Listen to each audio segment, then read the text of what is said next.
Dr. Eric Kelly III and a host of phenomenal speakers from all around the globe for this 7-day virtual event that you don't want to miss. The mission of the Black Business Expo is to raise scholarship money from kids all the way from high school all the way from college. The Black Business Olympics is one of the largest Black business showcases in the world. It is an opportunity for businesses and companies to showcase their businesses globally. We are going to be giving away laptops up to $5,000 away to students. Again, I'm Olivia Appleberry, the founder of 2 Cents Finance and one of the speakers for the expo. I am so excited to see you there. For more info, go to www.blackbusinessexpousa.com or call 919-308-9090 and hope to see you there. I am Black Business. From the moment I wake until the time I sleep. Yes, I am Black Business. I am Black Business. Tell me, are you Black Business? I am Black Business. Do you support Black businesses? Listen, I support Black business because I am Black Business. Black Business Expo, one of the largest business showcases in the history of Black business in the world. The world! Sign up today at www.blackbusinessexpousa.com or call 919-308-9090. I am Black Business. I am Black Business. From the moment I wake until the time I sleep, I am Black Business. I am Black Business. Are you Black Business? I am Black Business. Do you support Black businesses? I support Black business because I am Black Business. Black Business Expo, one of the largest business showcases in the history of Black America in North Carolina. Join Dr. Eric Kelly III and a host of phenomenal speakers from all around the globe for this 7-day virtual event that you don't want to miss. The mission of the Black Business Expo is to raise scholarship money from kids all the way from high school all the way from college. The Black Business Olympics is one of the largest Black business showcases in the world. It is an opportunity for businesses and companies to showcase their businesses globally. We are going to be giving away laptops up to $5,000 away to students. Again, I'm Olivia Appleberry, the founder of 2 Cents Finance and one of the speakers for the expo. I am so excited to see you there. For more info, go to www.blackbusinessexpousa.com or call 919-308-9090 and hope to see you there. I am Black Business. From the moment I wake until the time I sleep. Yes, I am Black Business. I am Black Business. Tell me, are you Black Business? Black Business Expo, one of the largest business showcases in the history of Black business in the world.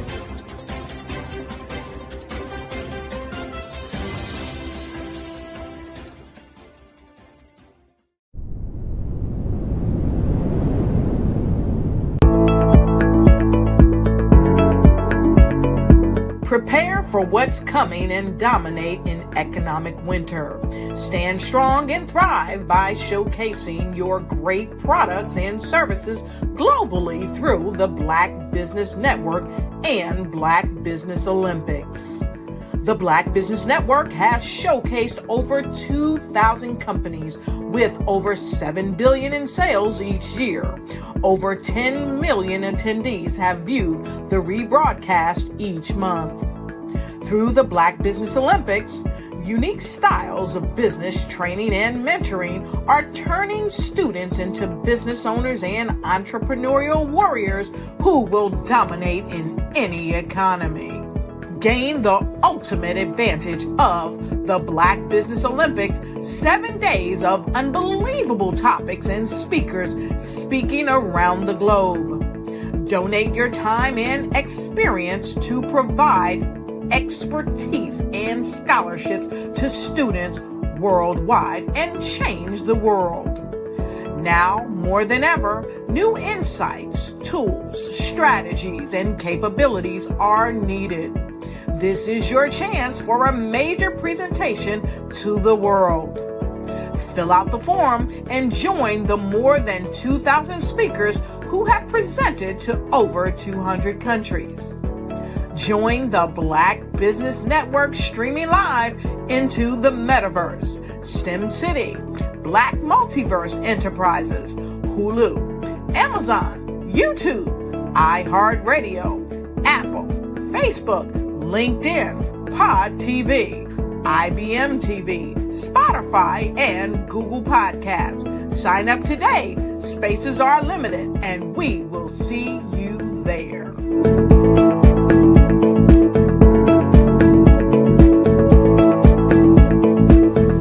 The Black Business Expo's mission is to raise funds for high school seniors going to college or K-12 entrepreneurs. This expo is a fundraiser for students. Please, you may go to www.blackbusinessexpousa.com to donate to the scholarship fund or use the Cash App at $BBXUSA. Our goal is to give laptops and up to $5,000 to 10 students. Students can register online at www.blackbusinessexpousa.com. Every dollar counts. Please donate to the Black Business Expo USA Scholarship Fund.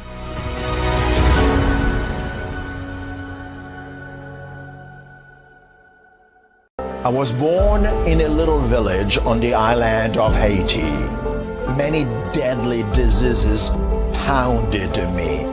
It is as if they were on a mission to end my existence on this earth. I refused to give up. In 1983, I left Haiti and came to the United States of America. And I came with $5, 2 shirts. I didn't speak in English. I came to Atlanta. I got a job. I was a doorman. I was a doorman with a dream. What I used to do, I used to come on stage. I'd rehearse this moment that I'm standing in front of you. That's the power of a dream. Maybe today is the day you begin acting as if you already have it. And then step out with full force. Take a risk. No condition is permanent. Don't let your situation distract you. You are chosen. You are called. You are born for a purpose in this life.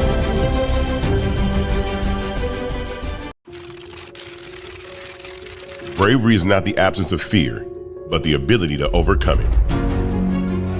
We stand for those who defy suppression, who speak out, and those who walk the road less traveled.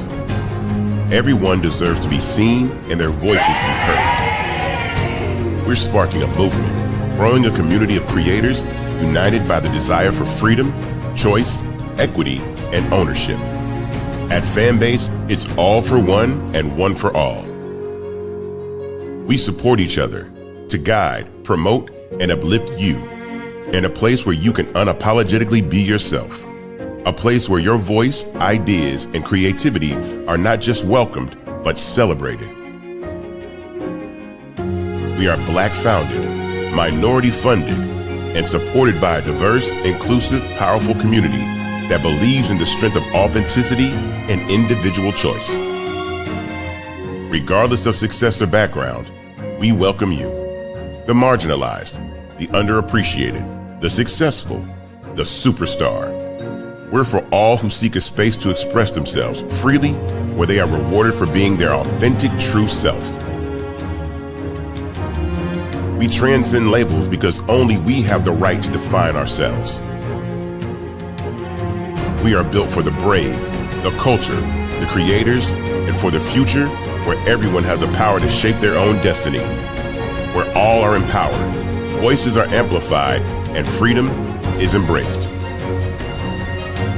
For the first time, you have a chance to own the platform you helped make popular.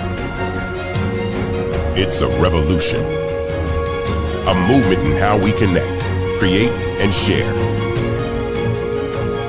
Everyone is a creator, and everyone has a fan base. Here, you can be you without limits.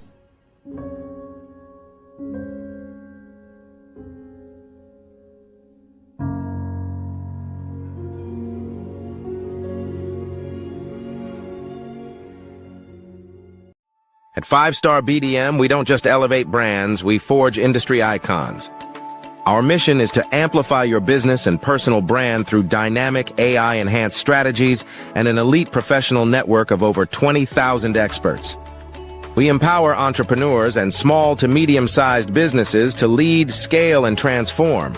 Our powerful network accelerates your speed to market and connects you with unparalleled growth opportunities. If you're ready to lead, we'll position your brand to set the industry standard. Explore our comprehensive services designed to build your brand, drive growth, and innovate your business. From personal branding and business development to technology solutions and investment banking, we offer tailored strategies that deliver measurable results and help you dominate your market. Our personal branding service uniquely tailors your professional story. Starting at just $99 per project, we offer online courses, in-person workshops, and scheduled weekly calls.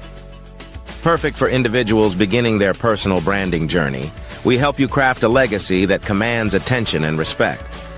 Strategic plans and execution are at the heart of our business development services. We focus on sustainable growth, helping you secure funding, scale operations, and expand your market reach. Our expertise ensures your business thrives in competitive environments. Innovate with custom artificial intelligence, machine learning, and software solutions tailored to your needs. Our technology services are designed to enhance your business operations and drive efficiency, ensuring you stay ahead in the digital age. Discover real stories and real results. From healthcare startups to tech entrepreneurs, our clients have achieved extraordinary success. For instance, a healthcare brand transformation led to a 40% drop in patient infections, showcasing our impact in diverse industries.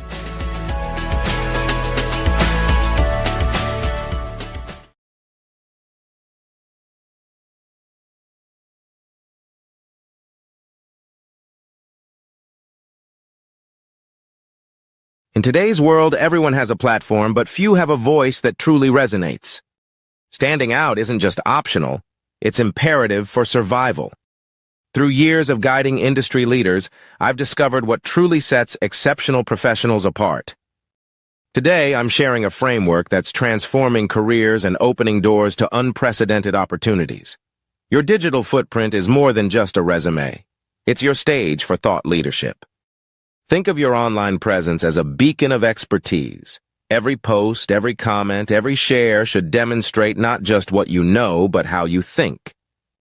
Engage with content, speak at conferences, and let your digital authority shine. Forget collecting connections. Focus on cultivating relationships that matter. It's not about how many people you know. It's about the depth and quality of those connections. Engage in meaningful professional interactions, participate in collaborative meetings, and form strategic partnerships that can propel your career forward. Your journey is unique, and your story should be too. Share not just your successes, but your insights. Your audience craves authenticity, not perfection. Create engaging content, watch your engagement metrics rise, and see how your audience reacts to your genuine storytelling. In an era of uncertainty, trust is your greatest currency. Build it through consistency. maintain it through transparency, and grow it through results. Engage in professional interactions, hold client meetings, and celebrate successes to reinforce trust with your audience. The only constant is change. Make it your competitive advantage. Stay ahead by staying curious. Your greatest asset is your ability to adapt and grow. Embrace learning moments, develop new skills, and celebrate achievements as you evolve.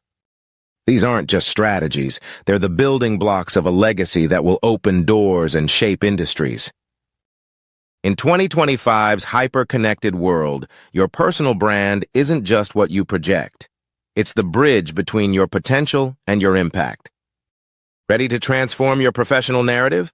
Visit 5starbdm.com and schedule your strategy session today.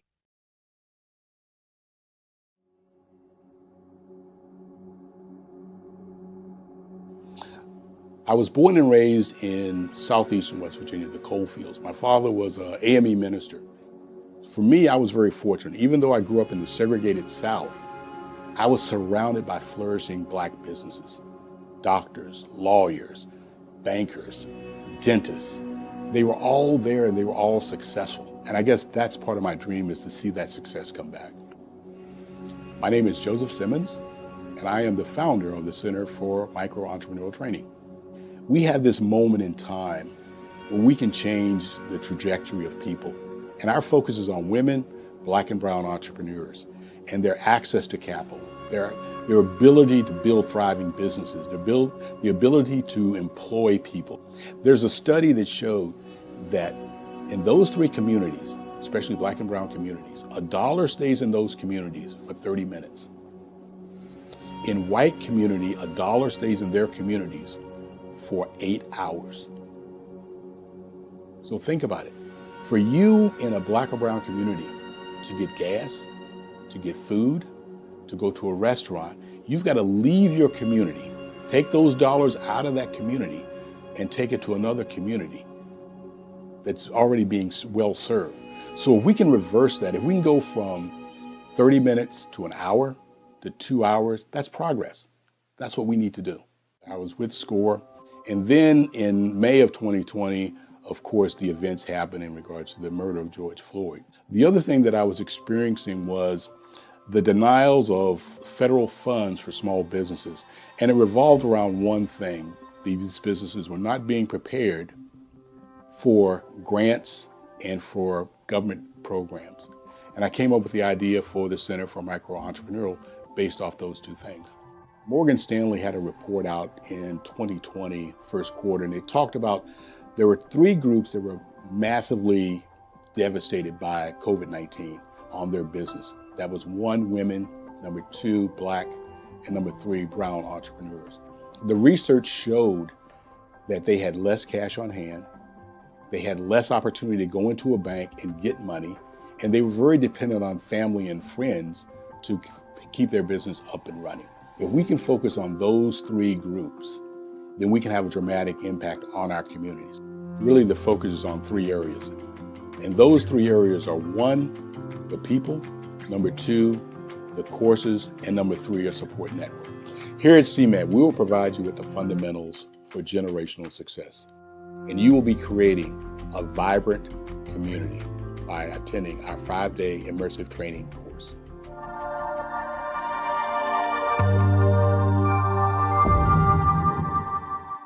You are a Black-owned business and you're looking for new ways to expand your reach.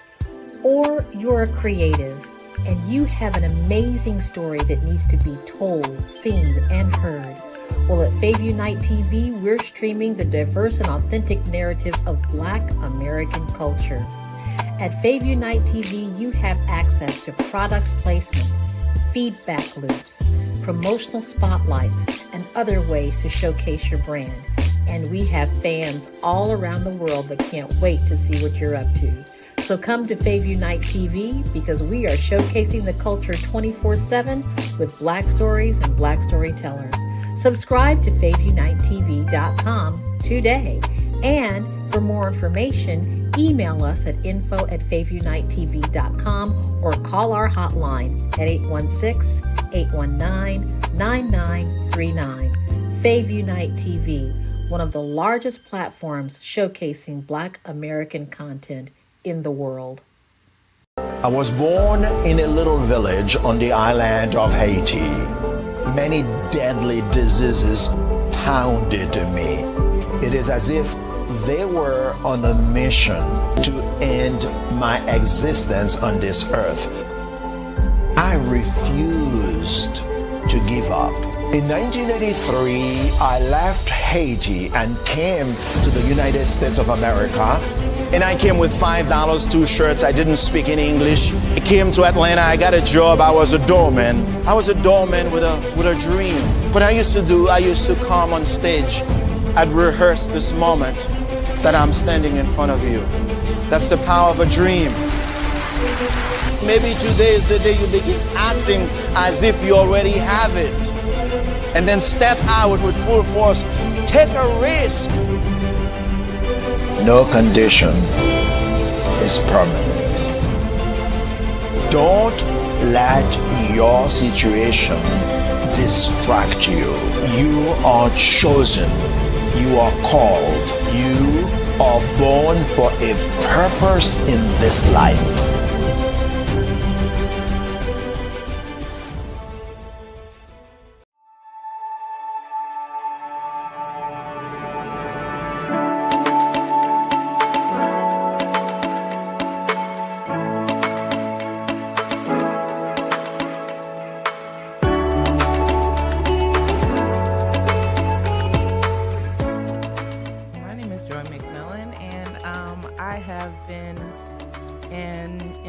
Control and nursing for over 30 years.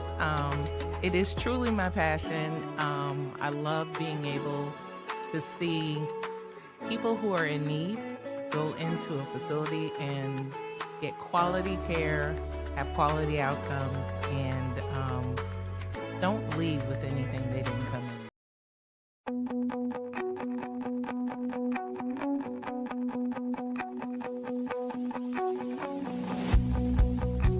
I am Black Business.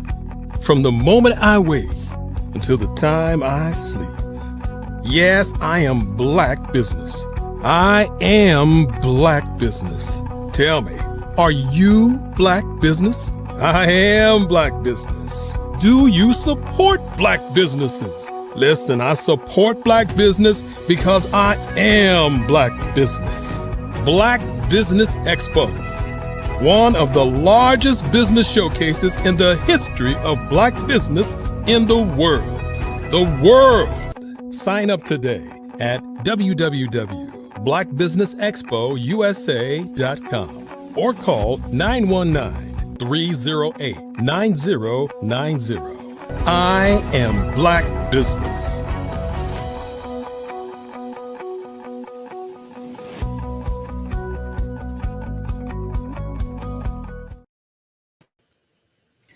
Good afternoon, business owners, entrepreneurs, thought leaders, and corporations. Welcome to the Black Business Network. My name is Henri Ward.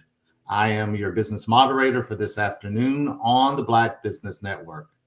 The Black Business Network is a 24-hour business network showcasing Black businesses, business owners, entrepreneurs, and thought leaders worldwide.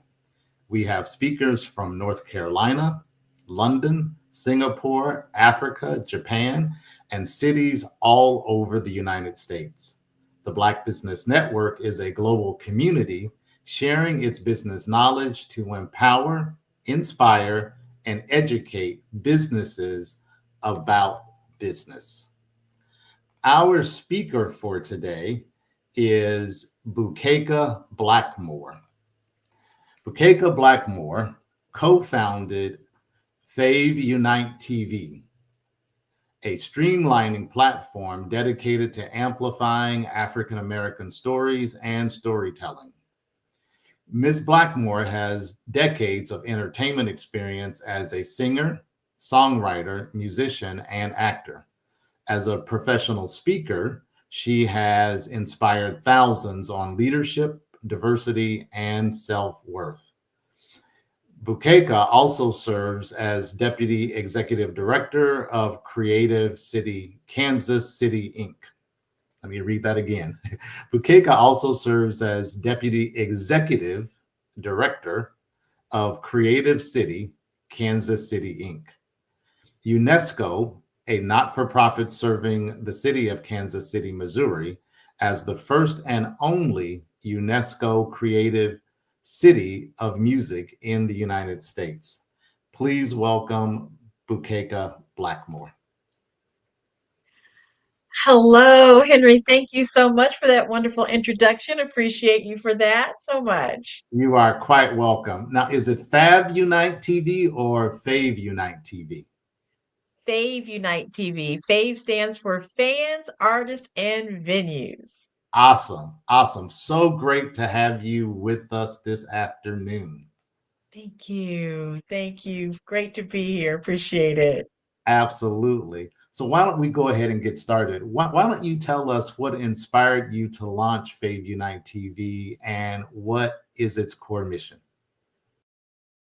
Well, our core mission is to, as you said, amplify the stories of Black Americans and those that are throughout the African diaspora.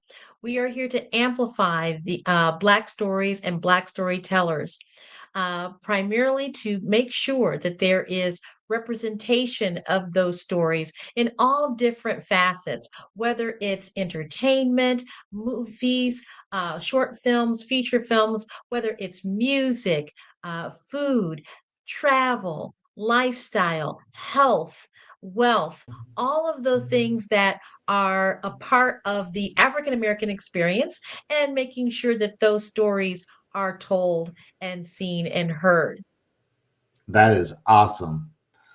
Mrs. Blakemore, how does Fave Unite TV differ from mainstream media platforms?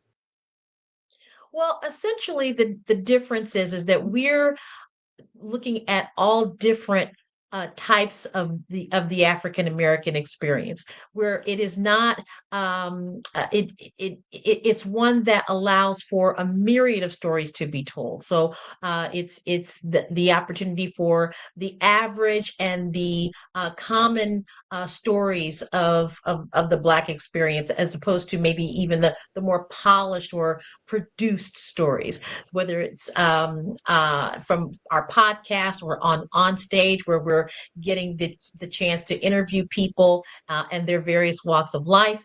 And that can mean, again, anything that ranges from spirituality to health and wealth, to lifestyle, as well as just getting a chance to be in touch with what's happening with the person on the street. So there's a lot of different ways that the platform does connect with Black stories and Black storytellers. That is really unique. Congratulations on that. Thank you. What challenges did you face while building the this Black-owned media platform? Well, you know how you have to pivot along the way when you're creating something of this nature. And I think one of the things that the first thing that happened is that we established this, or we began creating this as a social media platform several years ago, actually. And what we found was that there was a lot entailed in building a social media network. And though our concept was very interesting to individuals that might want to involve us in accelerators and things of that nature, the cost to build that was quite incredible at the time. Sure. Along the way, streaming came available, and we thought, this might be a better way to introduce this concept, to have it on a streaming, a video on demand platform versus a social media network. So that was one pivot that we had to do. The other was, we knew that we always wanted to make sure that we were representing individuals that were underrepresented, particularly in the field of entertainment and music. But what we found is that there was a much broader story.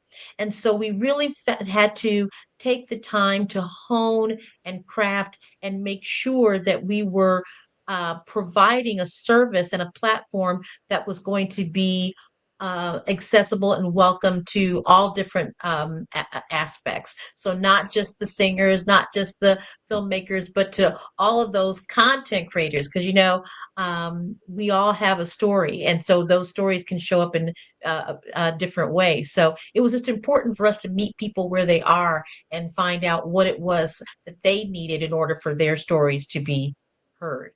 Absolutely. Absolutely. And let's dig into kind of the storytelling part of that. So how does Fave Unite TV contribute to authentic Black storytelling? Well, we contribute to authentic Black storytelling by making sure that we are uh, having those conversations. Really, that's it. Having those conversations about the everyday experience. So, for example, one of the podcasts that we have, like I said, is called On Stage, and I interviewed one of the filmmakers in Kansas City. His name is Devonte Brown, and what he shared with us was the experience of transplanting from Detroit to a small town in Kansas, and how that small town in Kansas really, as a young man, he moved with his mom to the small town in Kansas, and that place actually gave him more support Really? and inspiration to becoming a filmmaker than had he stayed in Detroit. Wow. Another person, yes, who is a Black yogi, and you very seldom even hear those two words even put together, right? Absolutely. Absolutely. So she is a Black yogi that is cultivating a community of other Black yogis. So for all of those individuals that are wanting to improve their health and well-being through the process of yoga, but they might not see people that look like them Sure. actually demonstrating it and showing that this is an everyday story that you don't hear on a network necessarily. So that's how we get to those authentic presentations, by just having those conversations. We are often referred people that we need to speak with, and so we make sure to get them in the conversation because there are so many interesting stories out there, and we're fortunate enough to have a platform that is appealing for others to come to and have uh, their stories told. That is fantastic. Can you share the significance behind the motto, when fans rule, everyone wins? Yes. So FAVE stands for fans, artists, and venues.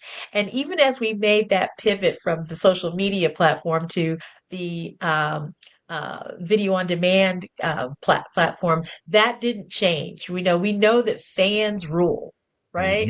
Mhm. Absolutely. Fans are those individuals that come in and listen to Black Business Network. Fans are the ones that come in and look at Fave Unite TV. Fans are the ones that we want to make sure that they have things that they can learn from, that they can enjoy the content, and they have feedback. So what's very important to Fave Unite is that we have that audience engagement, that we're able to connect the fans with the artists, with the venues, and that those fans are seeing something and hearing something that that they can respond to, because we know that when fans rule, because when fans are saying, hey, I like that, or I don't know if I really like that so much, well, we got to pay attention Absolutely. to what the fans are saying. And so that's why we have that slogan, when fans rule, everyone wins. That is absolutely right. Yeah, you've got to pay attention to the people that are talking to you, because Exactly. sometimes they stop talking to you. That's right. That's right. And we got to keep the conversation going, especially for the platforms that we have. Yes. Absolutely. Let's talk a little bit about partnerships. So, Yes. how did the partnership between Fave Unite um, TV and Black Business Network come about? And it's such a great partnership as well. When I was introduced to Black Business Network, or Favor Knight was introduced to Black Business Network by one of the content creators on Black Business Network, Enolia, Dr. Enolia. Mhm. And when I had that very first opportunity to share with the Black Business Network audience what Favor Unite was doing, there was just an immediate synergy. What Dr. Kelly has created here is so important to the business aspect of the Black American experience, or the Black experience, and that through the African diaspora. And so it just fit right in. And so we now have the opportunity to work together. What the other piece of that FAV is venues, right? So essentially, our platforms are venues, and we have the opportunity to promote each other, cross promote what our goals are. We want to make sure on Fave Unite TV that people know what Black Business Network is and how that is supporting students and their education. And we truly appreciate Black Business Network sharing with their audience the importance of having those stories that are coming from this network to have other outlets and other expressions. So we're working together, and that's a very powerful synergistic relationship that I'm really excited about. Absolutely. That's awesome. What impact do you envision this collaboration having on business entrepreneurs globally? Actually, we feel that it is one that people will truly gravitate to, because of the fact that we have similar but different audiences, right? So we feel that by combining these efforts, there's going to be a greater our audiences are both going to expand on each side for different reasons. That people that are on Black Business Network, those businesses can then have some product placement and opportunities to showcase what their businesses are on Fave Unite TV. And then those content creators that are on Fave Unite TV that have a business, a product, a service, can then have those same opportunities like this to be on the Black Business Olympics and share with them what it is that they do. So it really is, it expands the ability for these messages to be seen and heard globally. And that is really, I think, important for the economic growth of the content creators and of the businesses and the platforms as well. Completely agree. Want to dig a little bit deeper, going down that road there. How will this channel serve as a recruitment platform for global speakers and business leaders? Well, we're definitely doing that right now. We are reaching out to the individuals that, by word of mouth, many times, to refer individuals to us particularly through the podcast pieces that we have. I mentioned to you that the person that introduced us to Black Business Network is Dr. Enolia Foti, who has a tremendous resume of individuals and repertoire of individuals that are leaders in inspirational as well as educational background. So you will see a lot of her content on Fave Unite TV. So that's another partnership right there. And some of those individuals then are also tied. She's introduced to Black Business Network. So it's a lot of word of mouth. It's a lot of connecting, building relationships from all over the world, from Trinidad to Angola to LA, Mhm. all across the world. So it's really a beautiful thing to see all of us really collaborating with one another and sharing that information so that our all of our audiences begin to expand and grow. Perfect. What kind of business success stories will be featured on your new channel? Well, again, one of the business success stories we have is Devontae Brown, who is a cinematographer. Also, we have a wonderful episode coming up featuring Crystal M. Harris.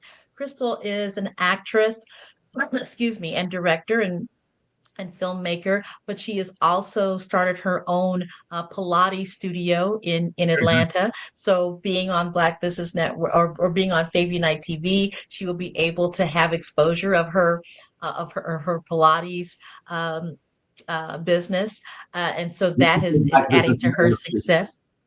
Say again. You can say being on Black Business Network too.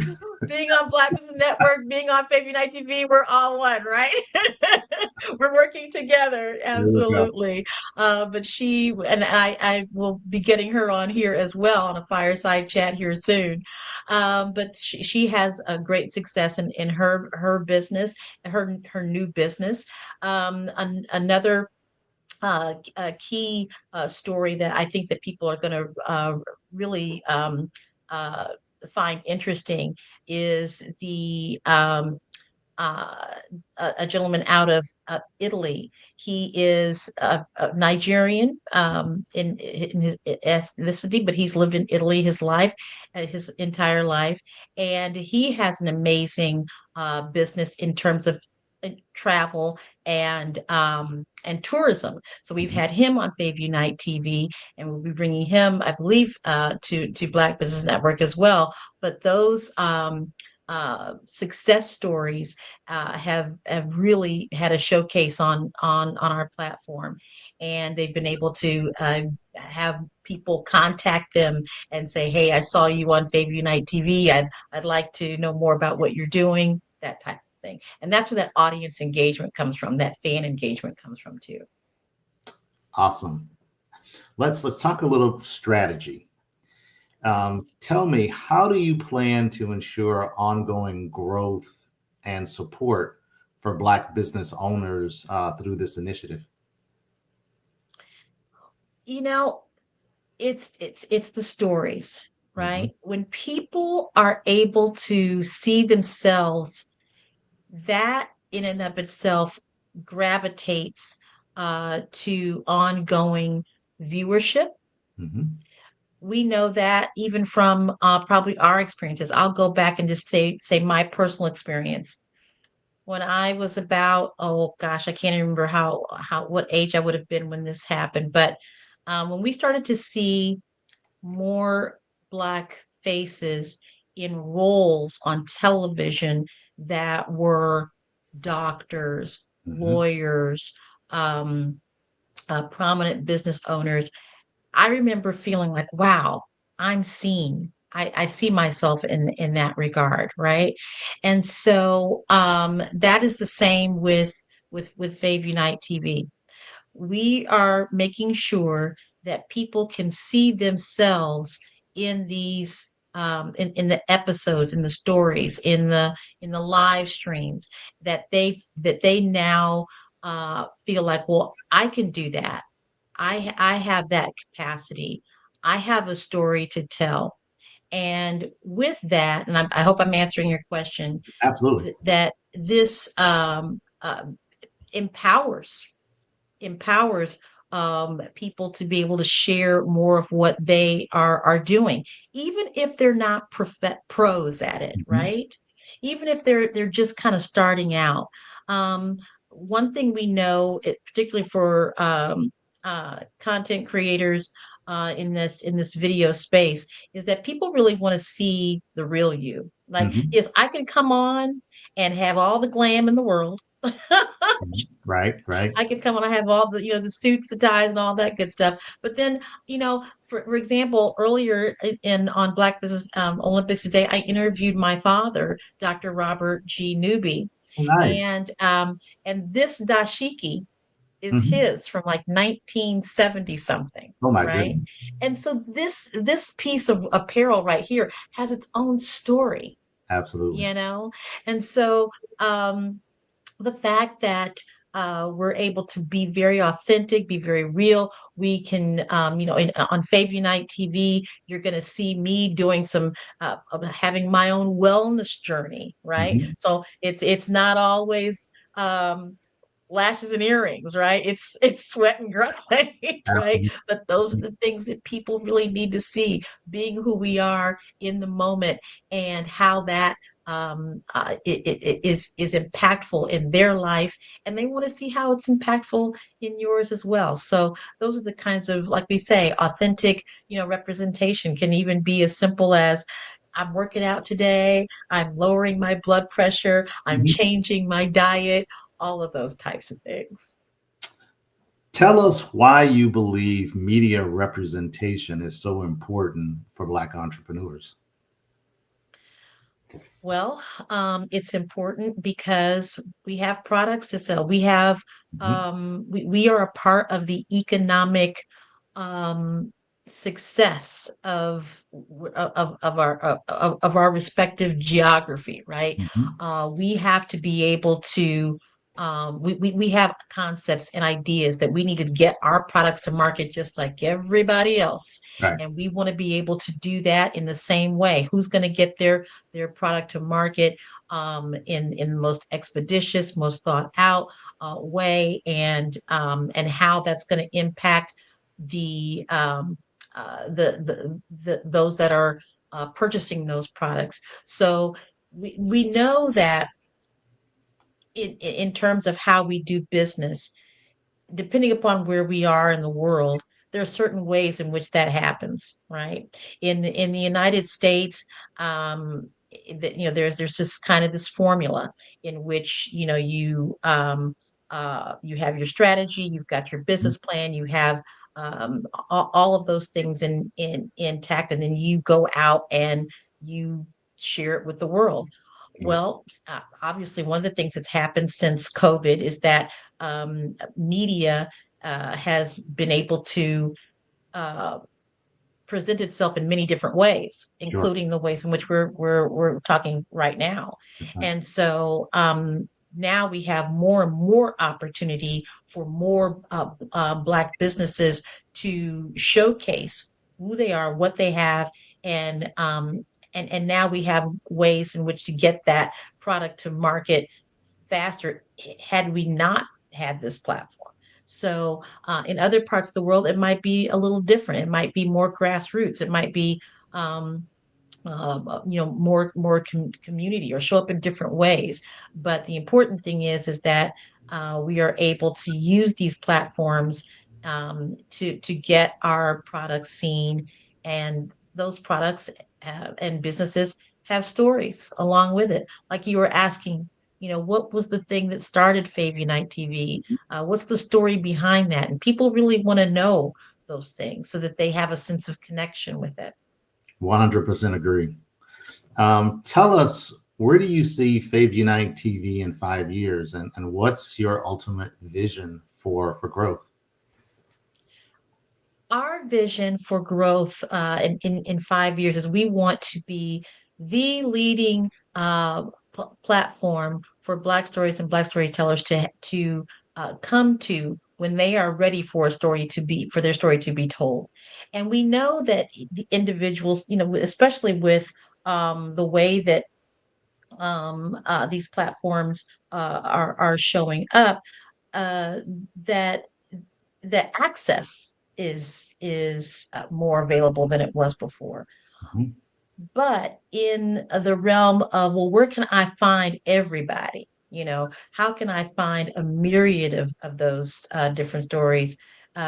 We see us being a hub in that regard for business and entertainment, which includes music, for lifestyle, all of those ways in which we show up. That when a content creator has a platform, but they also want to attract people that are looking at other types of media, that they're being able to come to Fave Unite TV and have more exposure through those audiences as well. So that's our goal, to be the leading platform for Black stories and Black storytellers on a media platform.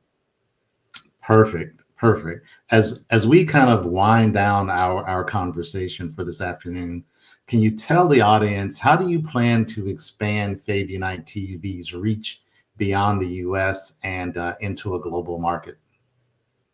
Absolutely. Well, we're already doing that by having conversations with those that are in different continents. We are working with those that are in the Caribbean, South Africa, Kenya, Angola, those that are in the UK. We find these relationships strategic in our global expansion. And as we begin to share their stories, they're sharing ours as well, because they see that this is a platform that can help broaden their reach. So we are already in that space, and we just intend to grow further and further with more content creators from around the world.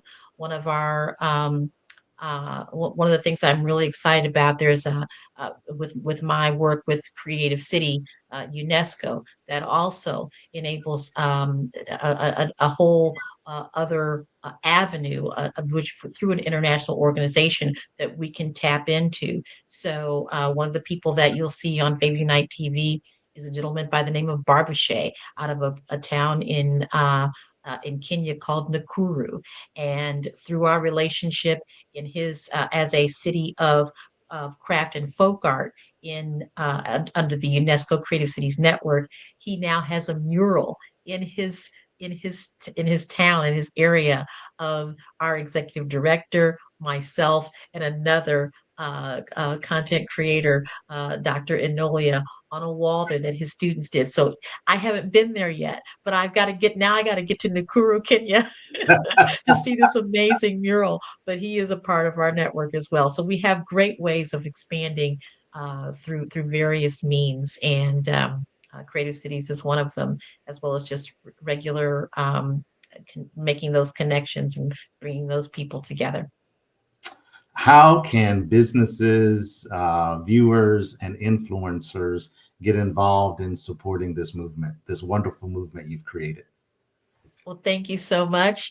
One of the things that you can do is just come straight out and give us a call. Our hotline is 816-819-9939.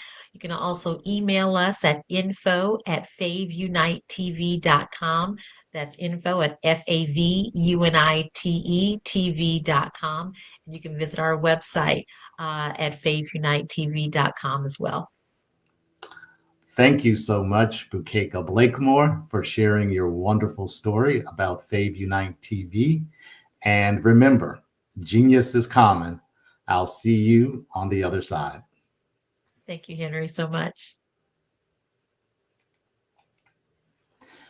The Black Business Network and Black Business Expo's mission is to raise funds for high school seniors going to college or K-12 entrepreneurs. This expo is a fundraiser for students. For students. You may go to www.blackbusinessexpousa.com to donate to the scholarship fund, or use the Cash App that's on the screen below and type $BBXUSA. Again, this expo is a fundraiser for students. You may go to www.blackbusinessexpousa.com to donate to the scholarship fund, or use the Cash App that's on the screen below and type $BBXUSA. Our goal is to give laptops and up to $5,000 to 10 students Students can register online at www.blackbusinessexpousa.com. Every dollar counts, so we want to remind you to donate to the scholarship fund. We want to thank our Black Business Expo sponsors, NC 100, Moody Capital Partners, Suede Soul, Lotus Riche, Coaching and Training, Carolina, Virginia Minority Supplier Development Council, Step Management, The Hello LLC, Barbara H. Smith LLC, Margie McLean Foundation, Inc., Genius is Common, Earth Essentials, 5-Star BDM Media, Marlene Chennai Global, Executive Women's Success Institute, The Quality Coaching Company, Superwoman Business Services, Creative Force Studios, Lee Entertainment, Artistic App Design, and Black Business Expo USA. Genius is common. I'll see you on the other side.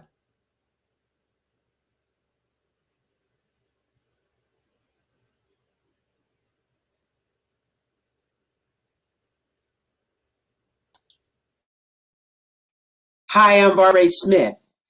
Genius is common. My genius is executive coaching and professional corporate training.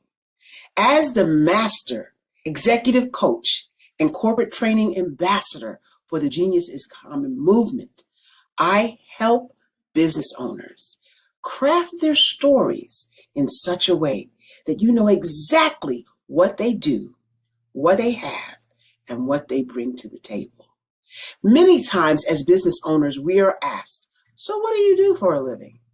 And we could be crushing in our businesses, but we're not quite sure exactly what to say in a short amount of time. Well, I help you take those stories that are the reason why you're in business and why you're so passionate about your business and craft them in such a way that people are drawn to you as opposed to being repelled by you. Because every conversation, every time you talk to someone about your business, you are excited about it. But are you really conveying what you do, what you have, and what you bring to the table? And do really people understand why you care so much and why they should care that you have the solution to their problem? Well, I'm here to help you with that. As a master storyteller, I can help you with your stories and spin them in such a way that they are intriguing and fascinating. People want to listen to you talk about your business. That's why at the Genius is Common movement, I am the master executive coach and professional training ambassador. That's my genius. And genius? Oh yeah, it's common.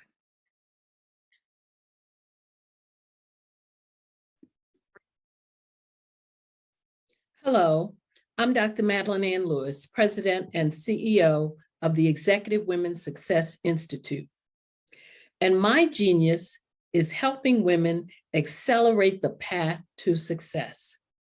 You know, I was blessed to have strong women in my life who encouraged, motivated, and pushed me to do my best and to never even think about giving up on my dreams.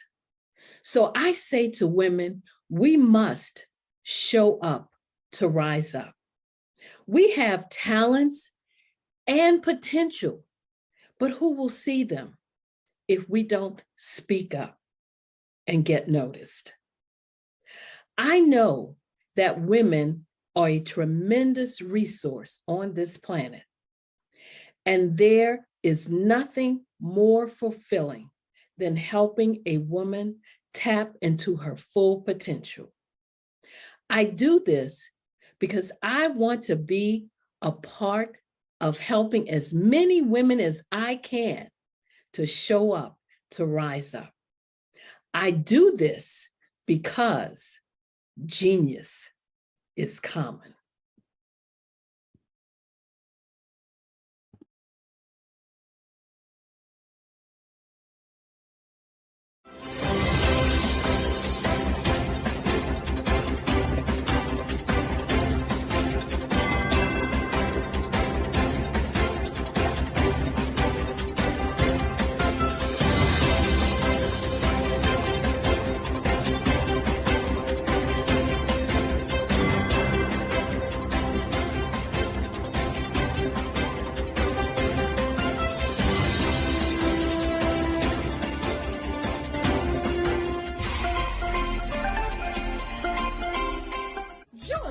Dr. Eric Kelly III and a host of phenomenal speakers from all around the globe for this 7-day virtual event that you don't want to miss.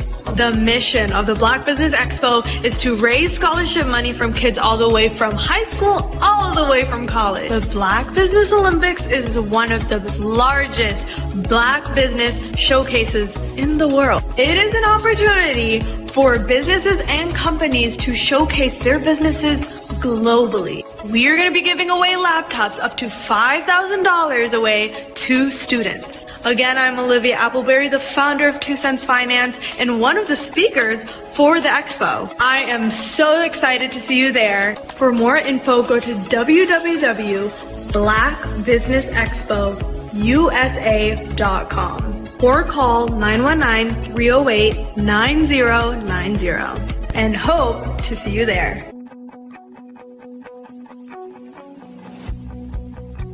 I am Black Business. From the moment I wake until the time I sleep. Yes, I am Black Business. I am Black Business. Tell me, are you Black Business? I am Black Business. Do you support Black businesses? Listen, I support Black business because I am Black Business. Black Business Expo, one of the largest business showcases in the history of Black business in the world. The world!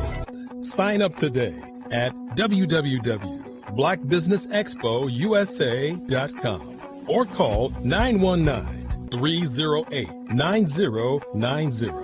I am Black Business. I am Black Business. From the moment I wake until the time I sleep, I am Black Business. I am Black Business.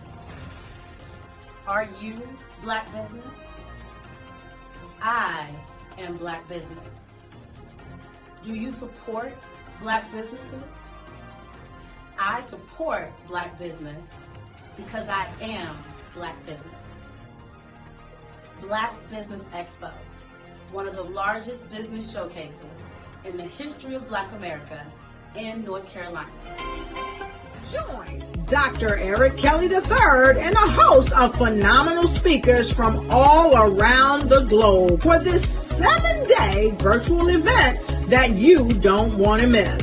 The mission of the Black Business Expo is to raise scholarship money from kids all the way from high school all the way from college. The Black Business Olympics is one of the largest Black business showcases in the world. It is an opportunity for businesses and companies to showcase their businesses globally.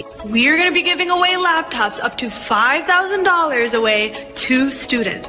Again, I'm Olivia Appleberry, the founder of 2 Cents Finance and one of the speakers for the expo. I am so excited to see you there. For more info, go to www.blackbusinessexpousa.com or call 919-308-9090 and hope to see you there.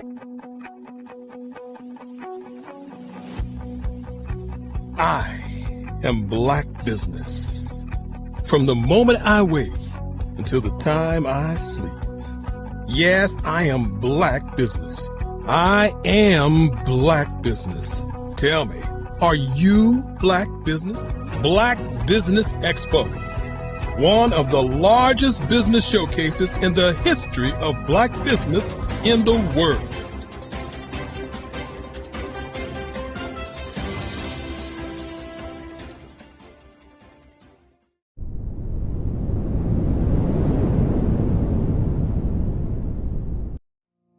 Did you know that approximately 333.34 million businesses exist today, according to a report from 2021? And you may be one of those businesses, or maybe you're not in the business market yet, but you're aspiring to be a business owner.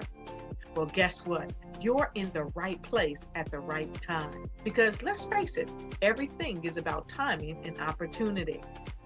Hi, my name is Dr. Lotus Richey, and I'm the CEO and founder of the Lotus Richey Coaching and Consulting LLC, along with the Lotus Richey Ignite Show. 15 minutes of success with Dr. Lotus Richey, as well as books to boom your business and bring who you are. And today, I want to bring this amazing message to you about the Black Business Network and the Black Business Olympics. See, the Black Business Network and the Black Business Olympics is designed to help people just like you, that's right, and look like me, to take their business to the next level. Not just in your front yard or your backyard, but globally. The Black Business Network and Black Business Olympics is designed not to just help you survive, but to help you thrive. So join us today as we come together with businesses all around the world to support our students, our children, our young teens, our young entrepreneurs. What we do is we come together to help raise funds for students who are aspiring to be business entrepreneurs, who are aspiring and who are thriving in college. We endow them with a wonderful opportunity to gain scholarship of either a laptop or several thousands of dollars. And we invite you to help be a contributor to this amazing opportunity to help someone that looks just like you. So join us today at our website and let us connect with you and help you ignite and take flight in every area of your life on the Black Business Network and the Black Business Olympics. I'll see you on the other side. The Black Business Expo's mission is to raise funds for high school seniors going to college or K through 12 entrepreneurs. This expo is a fundraiser for students. Please, you may go to www.blackbusinessexpousa.com to donate to the scholarship fund or use the Cash App at $BBXUSA. Our goal is to give laptops and up to $5,000 to 10 students. Students can register online at www.blackbusinessexpousa.com. Every dollar counts. Please donate to the Black Business Expo USA Scholarship Fund.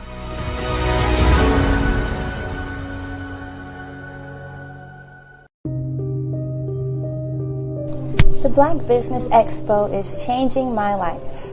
This year, they are giving away laptops and even $5,000 in cash to students just like me. I'm Alexis, and I want to go to college to fulfill my dream of becoming an entrepreneur. Help the Black Business Expo going to www.blackbusinessexpousa.com and also becoming a vendor, a sponsor, or donating. The Black Business Expo's mission is to raise funds for high school seniors going to college or K through 12 entrepreneurs.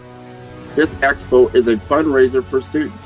Please, you may go to www.blackbusinessexpousa.com to donate to the scholarship fund or use the Cash App at $BBXUSA. Our goal is to give laptops and up to $5,000 to 10 students. Students can register online at www.blackbusinessexpousa.com. Every dollar counts. Please donate to the Black Business Expo USA Scholarship Fund.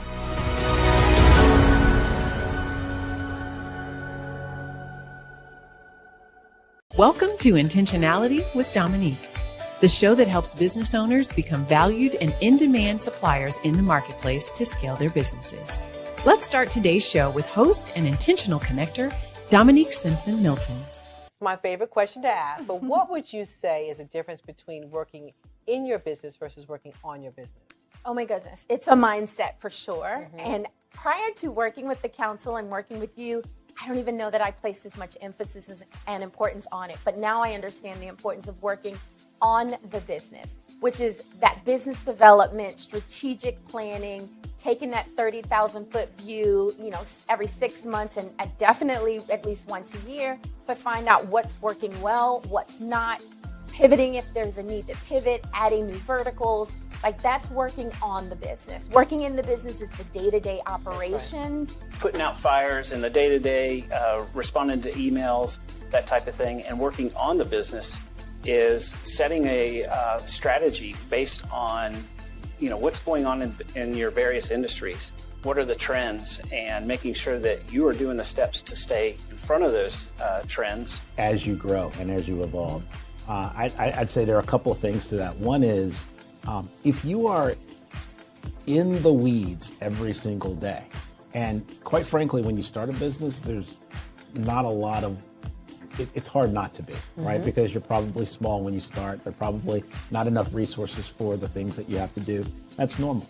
But as you grow and as you evolve, you start to understand that if your view is here, then you cannot gain the perspective to see all of the interrelationships and all of the opportunities and all of the strategic maneuvers that you should be doing in order to grow your business in step functions as opposed to incremental. Well, working in the business is doing everything. You wear all the many hats. Working on the business is finding out what hat you like and then being able to put in processes, systems, people that will help complement your skills. Chasing the dollars, trying to make sure payroll is done. You have enough work to cover payroll and $2 or $3 in your pocket. The next thing you know, year after year, you're in a rat race. You've never been trained to develop your business or to take it to another level. As long as I can focus on where we are going, because no one else is doing that in the company, except for me. So if I can see, here's where we're going, and I need all 10 of y'all to come with me, then if we all do that together, then the business grows because everyone is focused on the thing they're supposed to be focused on. Love that. Yeah. I think for a lot of business owners, particularly when you're just getting started, you're wearing multiple hats. I tell people all the time, I was always letter E, all of the above, when we used to fill in those multiple choice tests. And even now I still do a lot, but what is really great is that right now I'm in Richmond. My team back in Raleigh is handling everything. I don't have to pick up the phone. I don't have to check that email because I know that they can take on whatever is being thrown at them. Take time to slow down in order to speed up. Invest in CVM SDC developmental programs each year to grow your business. Working in equals maintaining. Working on equals growth. Visit cvmsdc.org for more information on our development programs. Email us at info@cvmsdc.org.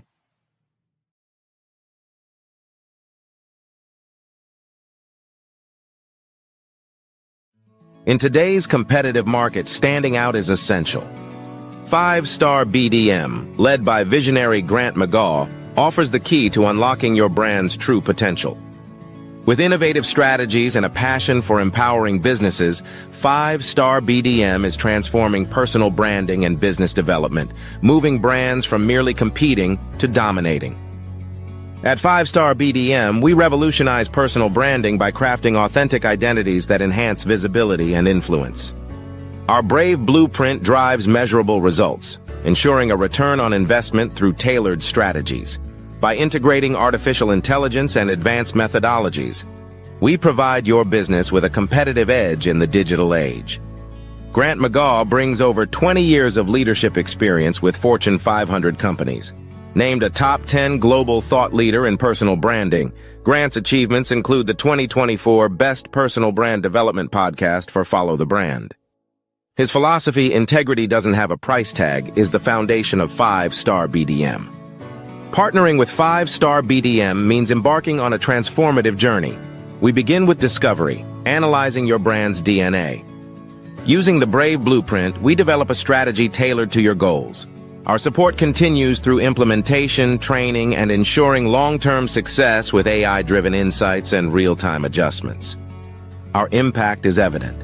A healthcare tech firm experienced a 300% boost in brand recognition and 75% sales growth in 6 months. Entrepreneurs report increased customer retention and new revenue streams. Diverse companies like Black Business Expo USA and Akaba World Network have become industry leaders through our guidance. Join the movement and elevate your brand.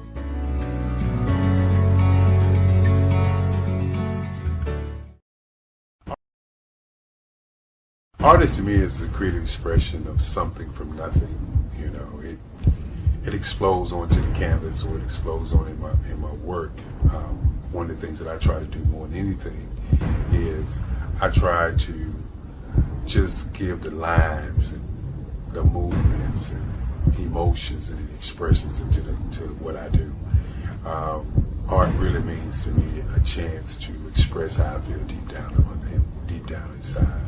Most of my art begins as a thought that I might have, you know, whether it's sports, whether it's history, whether it's a woman or a man. It pretty much starts as an idea of thought before I get into the actual image of what I'm going to draw. I do a lot of historical pieces. I was a history minor in college, and I love to do history pieces. And a lot of times I'm thinking about history, and then I try to make that history impact you as you look at it. That's one of the reasons I do pictures so large. You know, people ask me, why do I do pictures so big? And I tell them, I want the piece to impact them as they're looking at it, to kind of dominate them, dominate their space.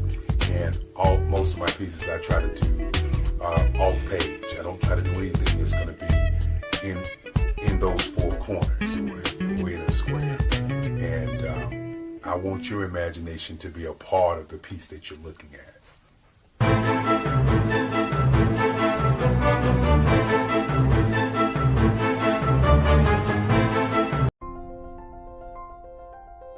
What if you could build your own city? A place where every child can find nurturing people to help them achieve their full potential.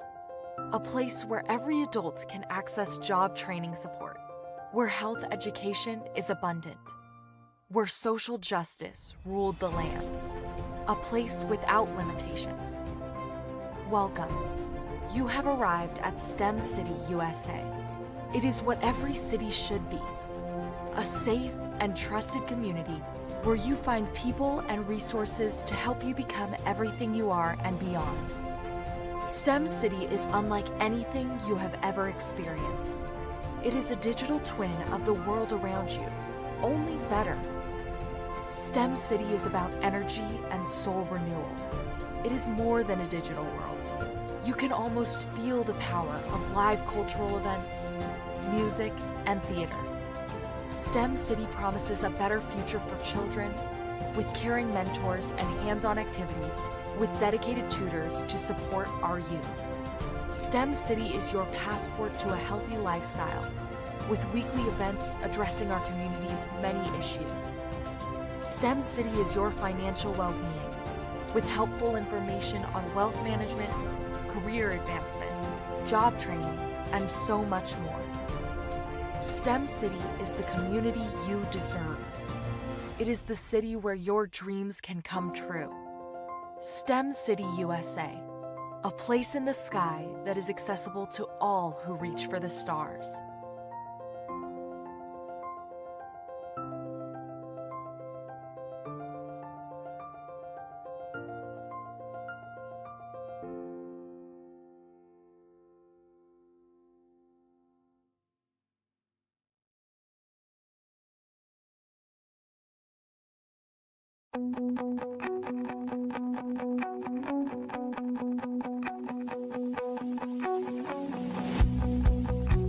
I am Black Business. From the moment I wake until the time I sleep. Yes, I am Black Business. I am Black Business. Tell me, are you Black Business? I am Black Business. Do you support Black businesses? Listen, I support Black business because I am Black Business. Black Business Expo, one of the largest business showcases in the history of Black business in the world. The world! Sign up today at www.blackbusinessexpousa.com or call 919 308-9090. I am Black Business.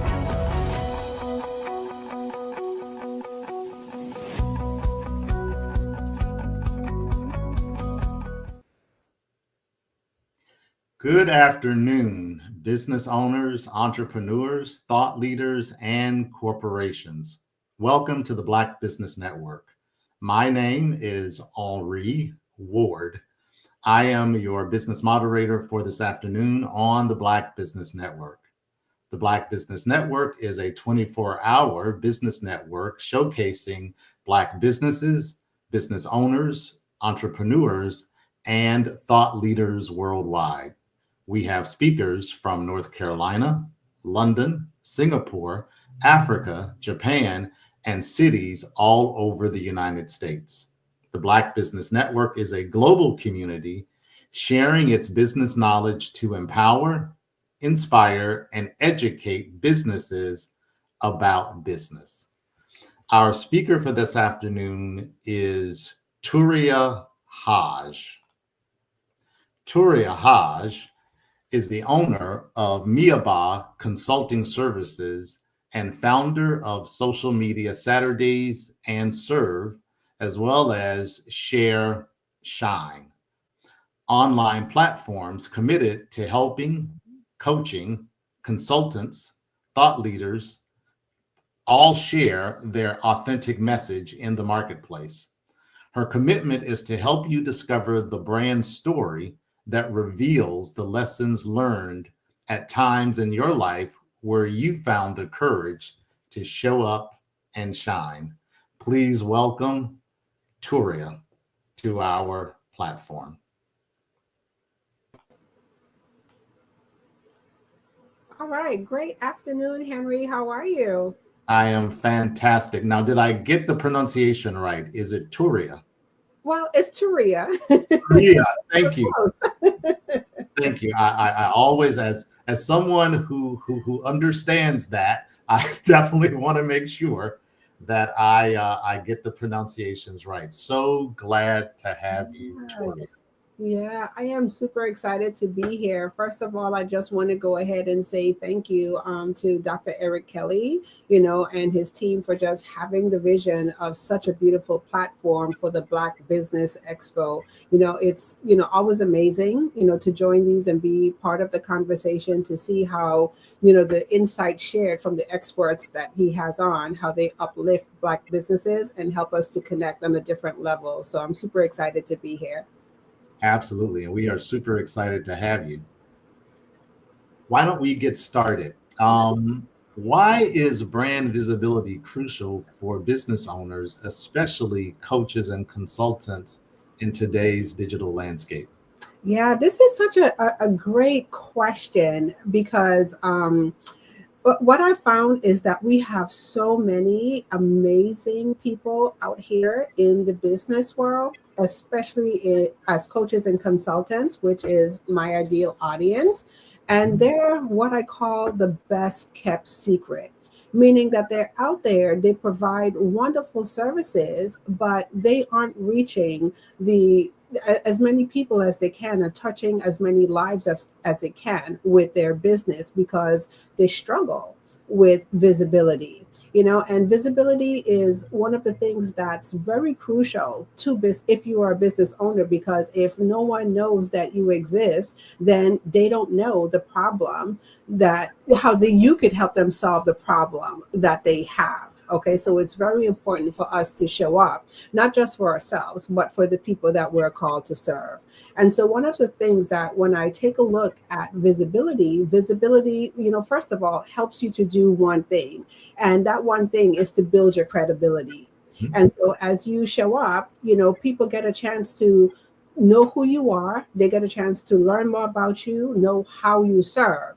Okay. And so there's this thing that we always say, that people do business with those that they know, like, and trust. Absolutely. Okay? So it becomes our responsibility to show up in such a way that we give people the opportunity to get to know, like, and trust us, trust our business, and trust the service and the value that we provide.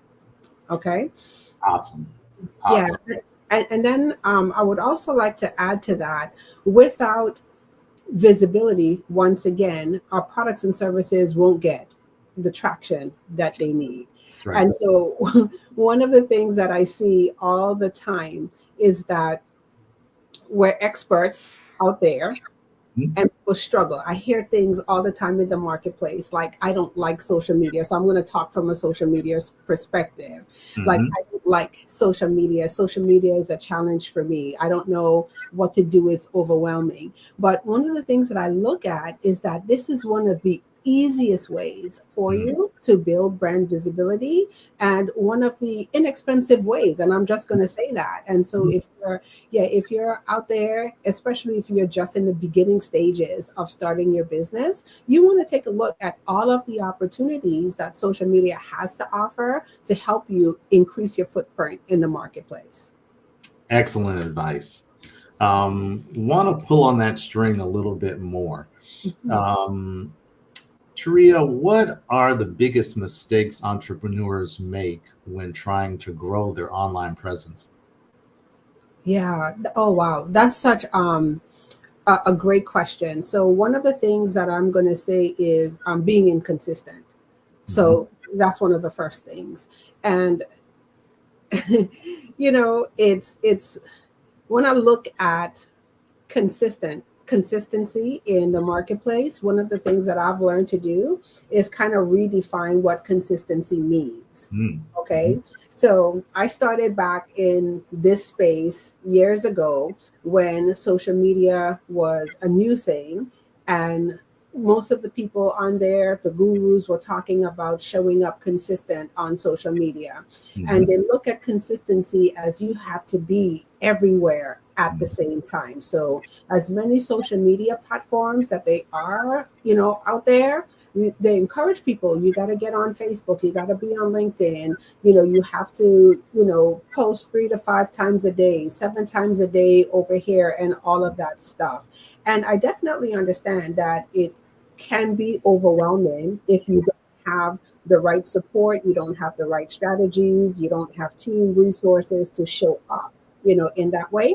Sure. So the things that I've encouraged entrepreneurs to do is to define consistency for yourself. Very good.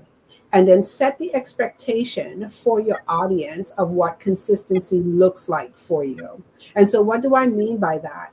Given where you are and given your resources, whether it's financial resources or people resources, or even time resources for you, because that's another thing. So given your resources, what does it take for you to be consistent? So can you show up, twice a week on social media? Okay. And when I say twice a week, can you commit to scheduling 2 posts a week? Can you commit to scheduling 3 posts a week? If you're doing live videos, can you commit to doing a live video a week? If you're writing articles on blogs, can you commit to doing a blog article a week? If you're doing emails, can you commit to writing 1 or 2 emails a week? You see, when you set that idea or that expectation of consistency that it's good for you, then your audience comes to expect you at those times. And then you give yourself leeway to show up in that manner until you're able to grow. So maybe you're just starting out now once a week doing a video. And then who knows, as your business grows, you get more resources, then it might be 2 or 3 times a week. But whatever it is you do, have a plan in place that would allow you to show up consistent. Those are awesome points. Thank you so much for sharing that. Yeah. And I wanted to share another thing in the vein of mistakes that entrepreneurs make all the time. And I'm going to take this back to social media because I also think this is a big one, and it ties into what I just talked about with the consistency model or the consistency piece. A lot of times people miss the mark with being consistent because they look at social media as the place where they show up to only position their products and their services. Okay. And so I think at some point or the other, we've all experienced that. You have your business, you have your products and your services, and maybe you're beginning to launch something. And then you look at social media as the place that you're going to do, or the tool that you're going to do that, because there's people to position in front of. Okay. And then you use social media in that way. Or perhaps you might look at, once again, your bank account and you say, well, I'm running low in sales here, so let me turn to this wonderful tool that will allow me to boost sales. And we look at social media from the perspective that it's a selling tool, and only when we're ready to position for sales or programs, we get on social media.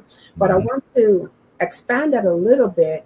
Like when you start to think of social media as the place for you to show up and serve first, then you get the opportunity to build into your plan, how am I planning to serve my audience on a regular and consistent basis? So just having the slight shift in mindset that social media isn't just a place to sell your products or services, but it's also a place for you to serve and provide value, that would motivate, hope it motivates a little bit more to have plans in place for you to show up and be consistent.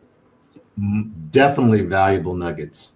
Definitely. Tell us a little bit more about brand strategy. So how can business owners position their brand strategically to attract their ideal clients? Yeah, so that's a very good one, Henry. And I'll just share this. I had the opportunity to do a workshop earlier on this week. And one of the things that I was really surprised about is that a lot of people really had a lot of questions around, first of all, who are their, ideal clients, and then drilling down into who their divine clients are. And so one of the things that I'll say that the crux of any marketing plan becomes first understanding who you're called to serve in the marketplace, and that should be the driver. And so as you take a look at strategically positioning yourself on social media, that's the first question that I would ask everyone to explore. So who is your ideal audience, number one, and then drive down a little bit deeper and ask yourself, so who are my divine clients? Who are the people that I know that I'm purposely called to serve? And then the second thing for that is, after you've identified those people, we know that we're problem solvers because we're all in business. And so getting clear on the problem that you're solving for them, number one. And then two, what's very helpful and impactful is your messaging. So how are you speaking to that problem? And your messaging in the marketplace is very crucial and important, because as people see your content, whether it's written content, whether it's videos that you're doing, articles, however you're positioning, people have to see themselves inside of your marketing. And so that's one of the strategic approaches that I tell people to do, especially when you're on social media, not just, post on social media and post about the things that you like or the things that you want, but think about your audience. Think about the things that they're being challenged with. Think about the desires that they have, and even think about some of the internal struggles that they're facing. How can you speak to those things in your marketing message? Okay. And so once you get clear on your people, you get clear on your message. The third thing that I would say is to strategically think on where you're going to position. Because getting back to the point that we just discussed before, it's not about being everywhere in the marketplace, is being able to position yourself where your people are. And so lot of times, we get on social media platforms because we like the platforms, or the platform might be, easy for us to understand or easy for us to navigate, but that doesn't necessarily mean that your divine clients are there, or you're creating the content in such a way that they're able to consume it. So if you had to ask me, those are the 3 strategic things that I would encourage everyone to take a look at when it comes to their social media: your divine client, getting clear in your messaging, and then where you're positioning.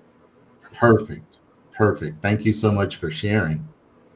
Taria, many people struggle with content creation. How can they consistently create engaging content without feeling completely overwhelmed? Yeah, this is also another good question, Henry. Oh my goodness. So I get this one a lot too. And one of the things that I encourage people to do, in the vein of also being consistent, plan your content out. Okay.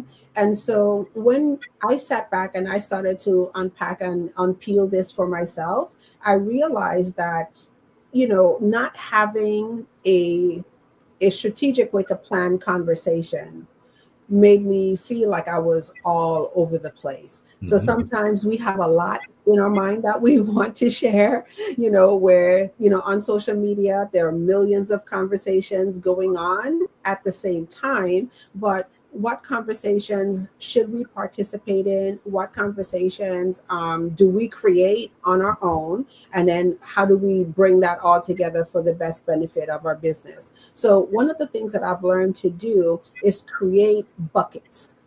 And I call these buckets, I like to think of them as my pillars. Okay. And these pillars are usually the 3 to 5 broad topics that I have conversation around. So if anyone comes, across my social media profiles, they're only going to see me talking about, 3 to 5 things, and we're going to have conversations around that. And so the reason why I share with people to think about your content pillars, that's what I call them, those broad topics, they serve as a guardrail or a guide rail for you to have the conversations in. Okay. And so now when you sit down and you start to think about your content, you're not necessarily struggling, to think about, what am I going to talk today? Talk about, because you already know, the lanes that you're going to have your conversation in. And so once you start to plan it out like that, content creation becomes easy, because when you think about it, you could take your broad topics and then you could break those broad topics down into subtopics, which are just really mini conversations. And then you could have those mini conversations in different formats. So it could be videos, it could be posts, it could be articles that you write, it could be an email, but you have the guardrails. Perfect. Want to drill down a little bit on the social media side. How can business owners optimize their social media profiles to make their brand more memorial and impactful? Yeah. So, more memorable. Yeah, I got you. So one of the things that I would say is make it a point, to update your profiles on a regular. Okay. And the reason why I say that is because things are always changing.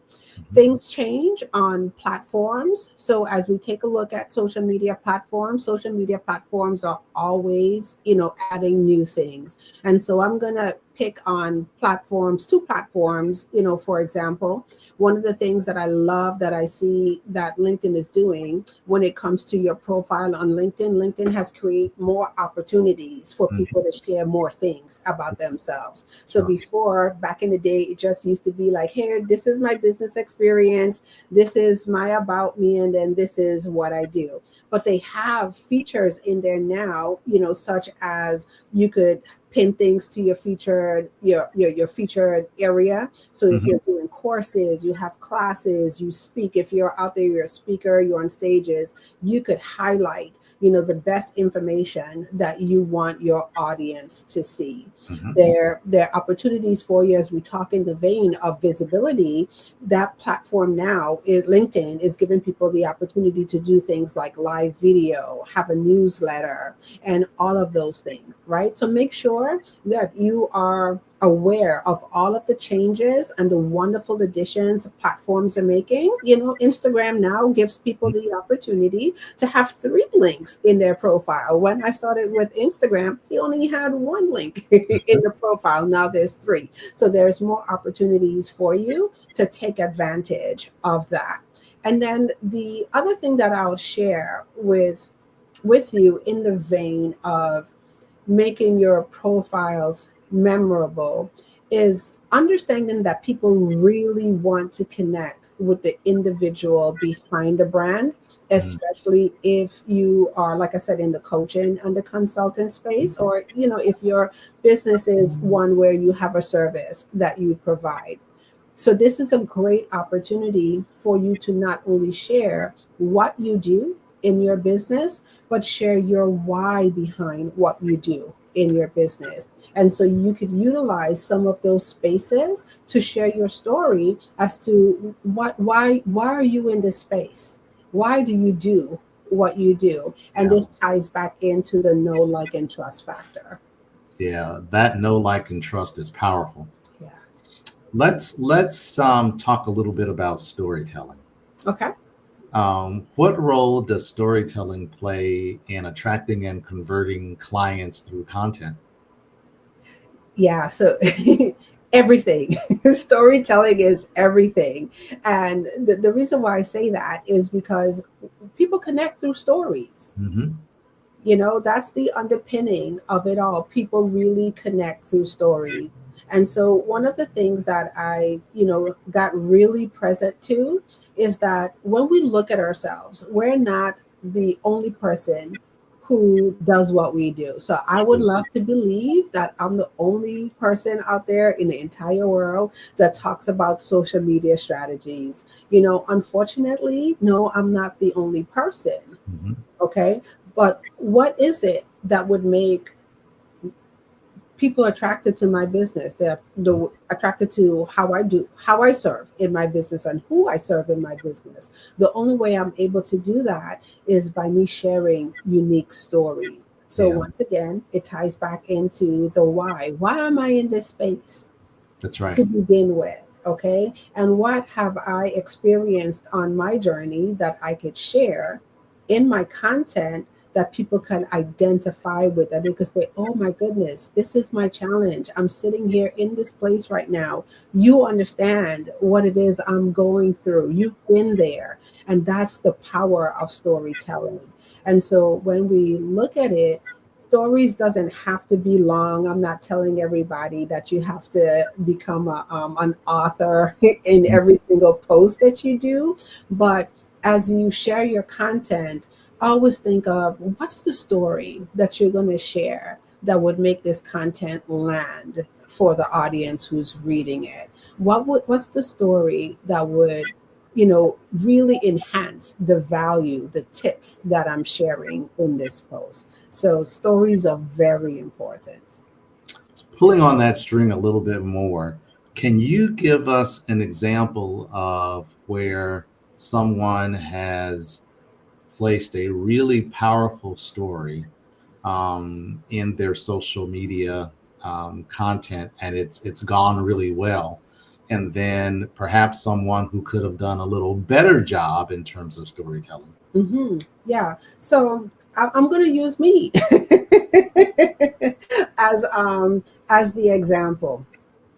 And so before, I wish I could tell you, Henry, that, I was so brilliant in the beginning stages of my business and I thought about all of these things right from the beginning. But the truth of the matter is no. Okay. So one of the things that I experienced on my journey is that in my earlier stages, I spent a lot of time, sharing the what I do. in my business. Okay, so in the social media space, and I could share with you, what to do on social media, and I could even tell you how to do, what you need to do on social media. And unfortunately for me, my experience became people would be so excited and they would say, "Thank you for sharing that information with me." And they would either take the information and never return, or worse yet, say, "This is great," right? And then they compare your pricing, Yeah. to others. So I call that shopping. So people shop me all the time. Okay. Wow. The shifter for me became when I learned the power of storytelling. And so you'll see, you notice I shared a couple things, being clear on your who you're called to serve, your messaging and everything. Now we're to the storytelling part. So when I started to share my story about how social media showed up for me, how I was the person hiding behind perfection on social media. So what do I mean by that? I was the person that thought that branded graphics and a clean, page and quoting everybody else's quotables was the secret to attracting my right people. Okay.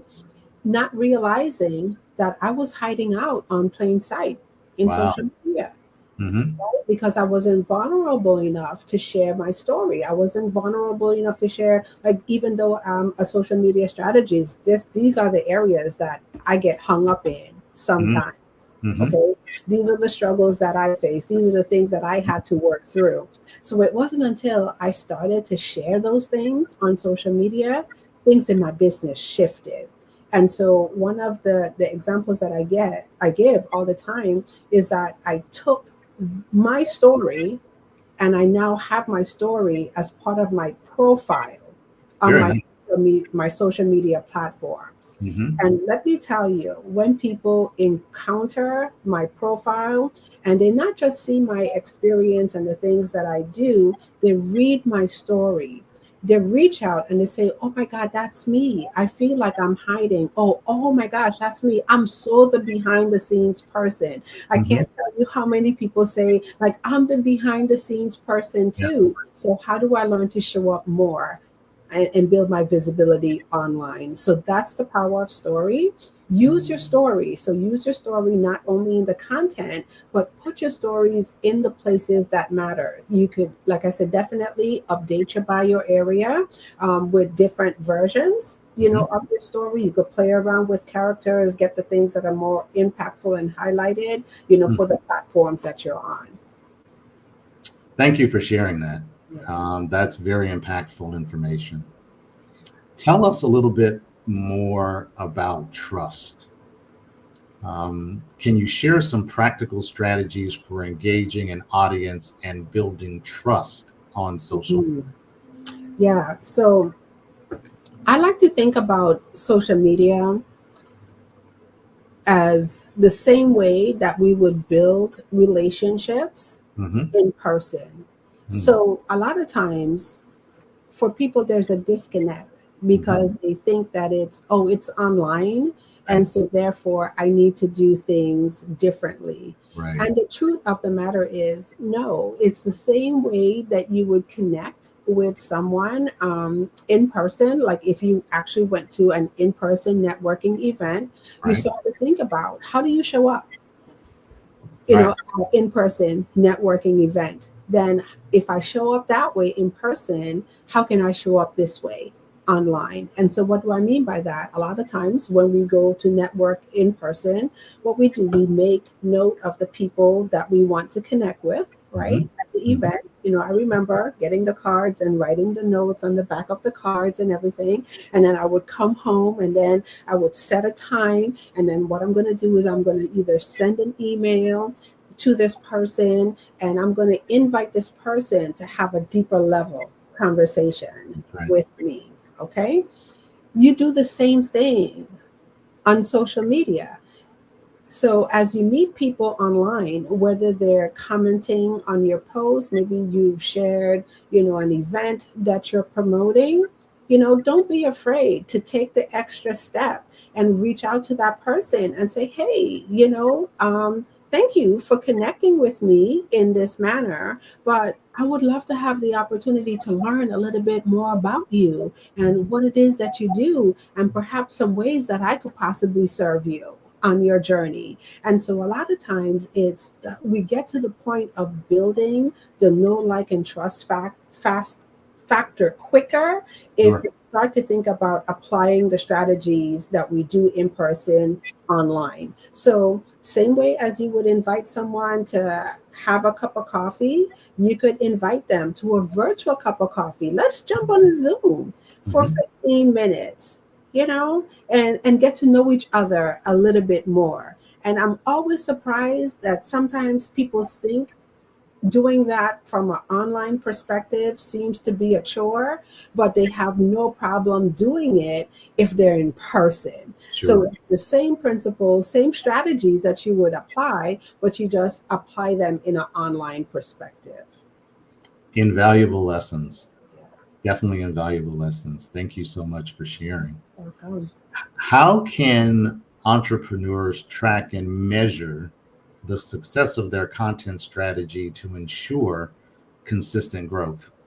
Yeah, so you want to have KPIs that you're looking at. Okay, so one of the things that KPIs stand for key performance indicators. Okay, so thank you, because I just made an assumption that everyone knows what KPIs are. So you want to definitely have some key performance indicators that you're looking at. Okay, and some key performance indicators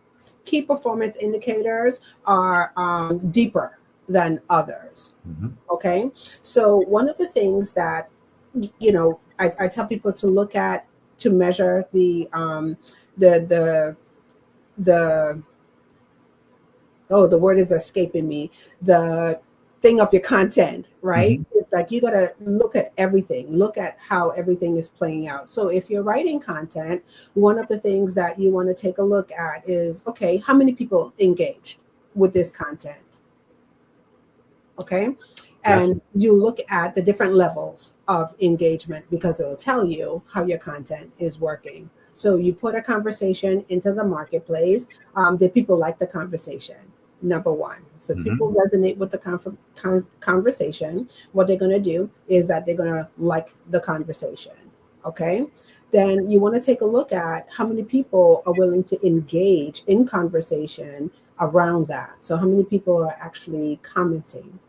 And then when you look at the third level that you could monitor from there on this level is how many people saw so much value in that piece of content that they're willing to share it with others.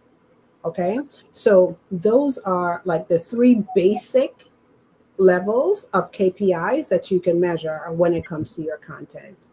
The second thing I'm going to say as a key performance indicator, like people miss all the time, well, I shouldn't say all the time, but they miss it most of the time when it comes to content, is they forget to ask or tell people or provide the call to action. Yes. So when you do your content, you should have some type of call to action in every piece of content that you're doing.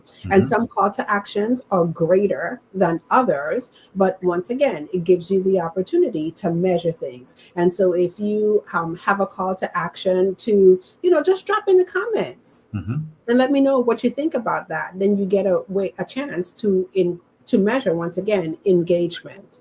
If you have some type of resource that you're offering, or where that you're driving people to, hey, click below to get this resource. Then you can measure how many people actually clicked on to get the resource. Then you might have higher call to actions. Join me on a webinar, join me on a workshop, join me here. And those are bigger call to actions. So at every stage, every step, you should be measuring your indicators or tracking your performance. Also, how is your audience growing? Okay, so you have a plan in place every week to increase your footprint in the marketplace, or do you just leave your follower growth up to chance? And so when I tell people that, they're kind of surprised, like, what do you mean leave my follower growth up to chance? Well, are you actively going out and seeking people to connect with on social media so your footprint and your visibility can increase, or you're just sitting there waiting for someone to come across your profile because they saw your content, and then your footprint depends on their action? Sometimes we have to be proactive, to get the results that we want to get. Absolutely. And speaking of call to action, Taria, what are some action steps our listeners can take today to start improving their brand strategy, their visibility, and client attraction? Yeah, so one of the things that I'm going to encourage everyone to do is, if you don't have a clear content plan for your business, start to take the time, to develop a content plan. This is such a great opportunity for you to sit down, whether you do it on a weekly basis, because I do my content plan on a weekly basis, to really think about what are the results that you want to get? What are the goals that you are striving for this week with your content? And so once again, are you driving for engagement? And if you're driving for engagement, plan out not just the content, but you also get the opportunity, to plan out your call to actions. If you're going for increasing leads, because that's another thing, right? We all say that all the time. We want to be able to use social media to generate leads and get clients and get customers. But I'm always surprised when I take a look at it, like, people don't have a way systematically to generate leads from social media. So as you sit down and you plan your content, take a look at your goals. And so if your goals is to generate leads, then your call to action would lead to your lead magnets. It might lead to discovery calls, whatever that is for you. Maybe it's a webinar, maybe it's a workshop that you're doing. Okay, plan it out. And so if you don't take the time to do that, then you miss the opportunity. So that's the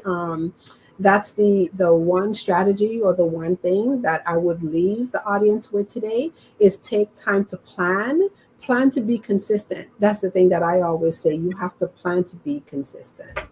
Perfect. How can our audience get in contact with you if they would like to have follow-up discussions?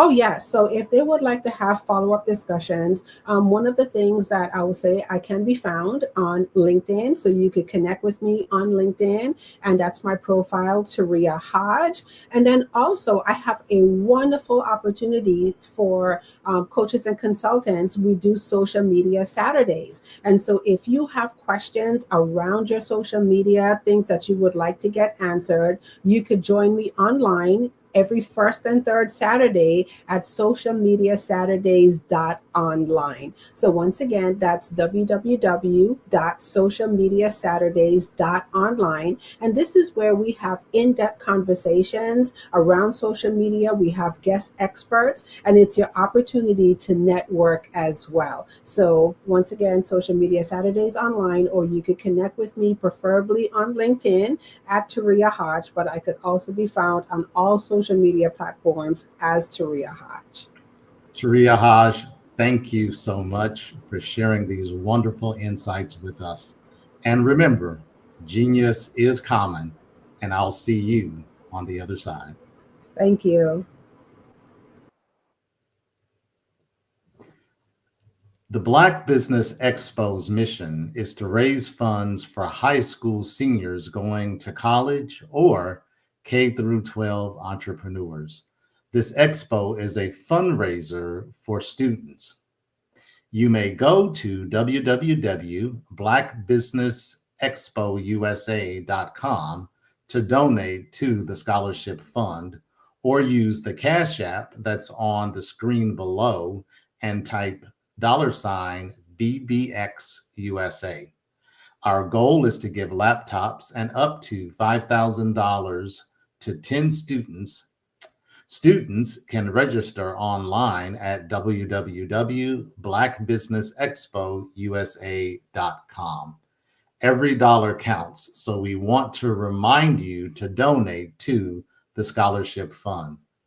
We also want to thank our Black Business Expo USA sponsors, NC 100, Moody Capital Partners, Suede Soul, Lotus Richer Coaching and Training, Carolina, Virginia Minority Supplier Development Council, Step Management, The Hello LLC, Barbara H. Smith LLC, Margie McLean Foundation, Inc., Genius is Common, Earth Essentials, 5-Star BDM Media, Melanie Shania Global, Executive Women's Success Institute, The Quality Coaching Company, Superwoman Business Services, Creative Force Studios, Lee Entertainment, Artistic App Design, and Black Business Expo USA. Genius is common. I'll see you on the other side.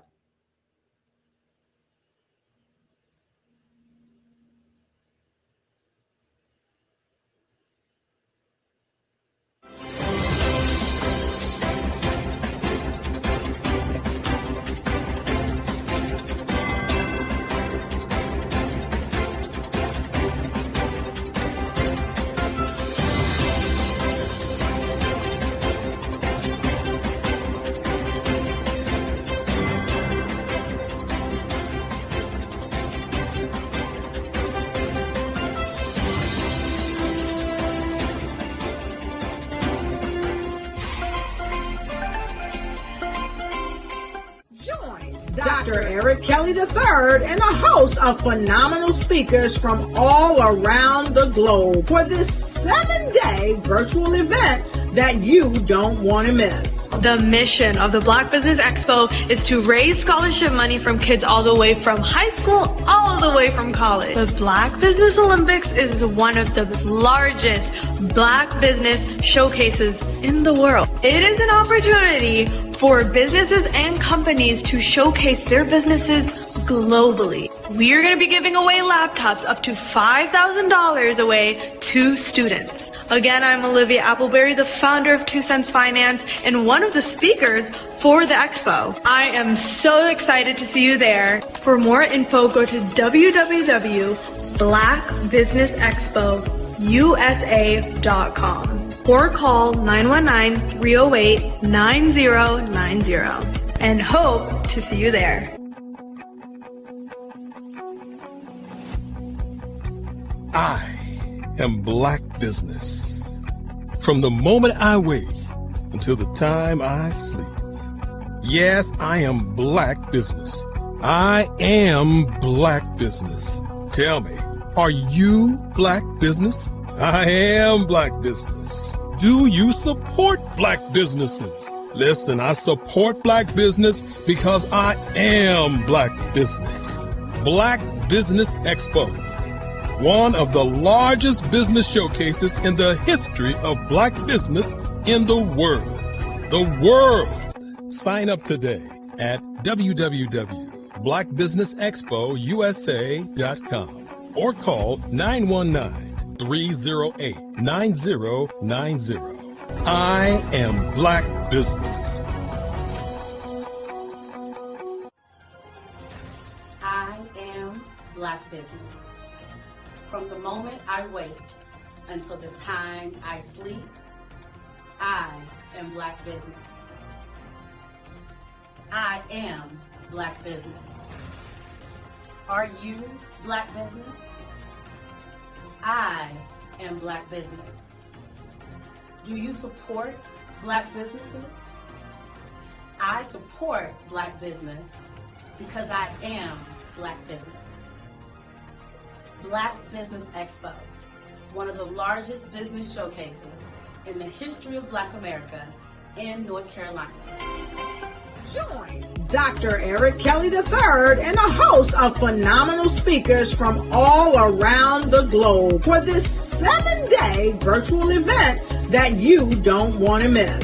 The mission of the Black Business Expo is to raise scholarship money from kids all the way from high school, all the way from college. The Black Business Olympics is one of the largest Black business showcases in the world. It is an opportunity for businesses and companies to showcase their businesses globally. We are going to be giving away laptops up to $5,000 away to students. Again, I'm Olivia Appleberry, the founder of 2 Cents Finance and one of the speakers for the expo. I am so excited to see you there. For more info, go to www.blackbusinessexpousa.com or call 919-308-9090 and hope to see you there. I am Black Business. From the moment I wake until the time I sleep. Yes, I am Black Business. I am Black Business. Tell me, are you Black Business? Black Business Expo, one of the largest business showcases in the history of Black business in the world.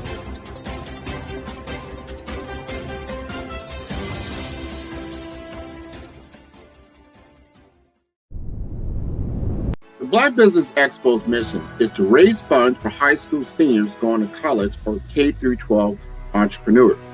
This expo is a fundraiser for students. Please, you may go to www.blackbusinessexpousa.com to donate to the scholarship fund or use the Cash App at $BBXUSA. Our goal is to give laptops and up to $5,000 to 10 students. Students can register online at www.blackbusinessexpousa.com. Every dollar counts. Please donate to the Black Business Expo USA Scholarship Fund.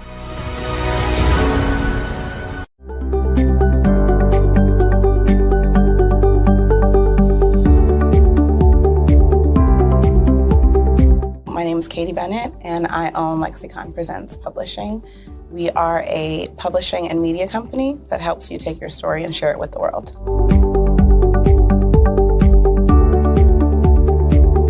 You know, for a while, I just had my family telling me to just hang it up, get over it, you know, and I had no support. And it was in your program that I really understood the necessity for having that help, having that support.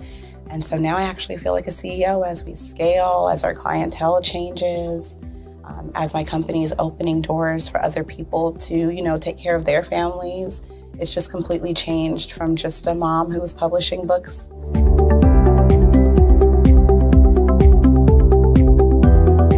I was at a point where my job, although it was paying really well, wasn't enough. And my business was always in the red, and I was tired of it. And so I came in just hoping to get some sort of help to just not end up in the red every month.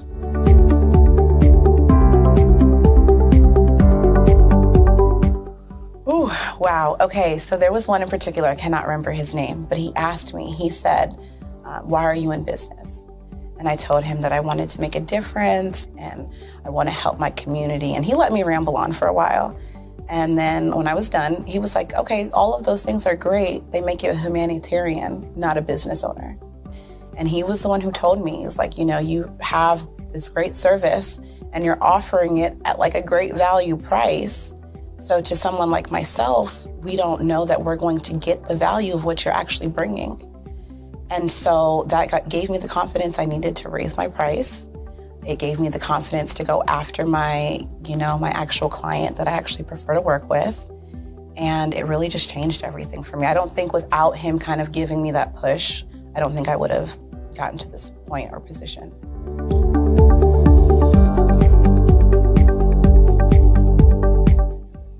Wow, the benefits is just having a coach that holds you accountable. They set goals with you.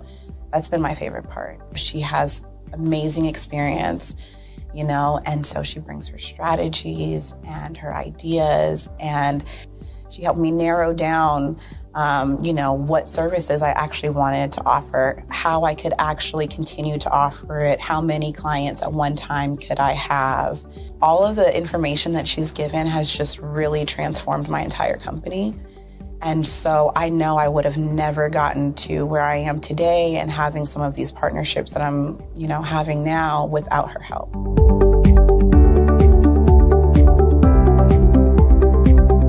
You're going to get information that you're not going to find on YouTube. You actually take the time to strategically give us the information, then give us time to actually apply it. I would also say that so that you're not just out on a ledge alone trying to figure this out. Like, you deserve to be in a community with other people who also want to grow their business.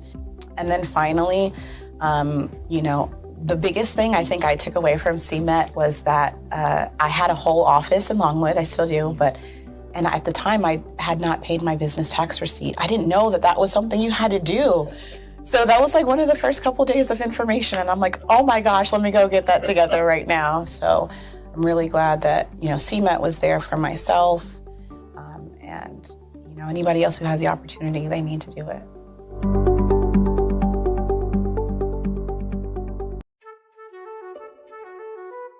This is Dr. Arnold T. Petsworth. He's the owner of Petsworth Vet World, a veterinary clinic in Hopton, Connecticut. His patients include dog, cat, frog, fish, Goldie, dog, and this alpaca. Due to doctor-patient confidentiality, we can't tell you their names. Business at Vet World was steady, and then quarantine hit. Neighbors brought new four-legged friends into their homes.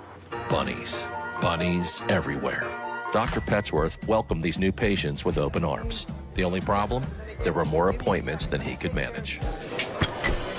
That's when Dr. Petsworth turned to his American Express business card, which offers spending potential that's built for his changing business needs. He decided to hire a new assistant, Julio, and with spending power built for business purchases, he used his card to furnish a new exam room. Together, Dr. Petsworth, Julio, and American Express Business made sure all the pets of Hopton got the love and care they deserve. And everyone was happy. Get the card built for business by American Express.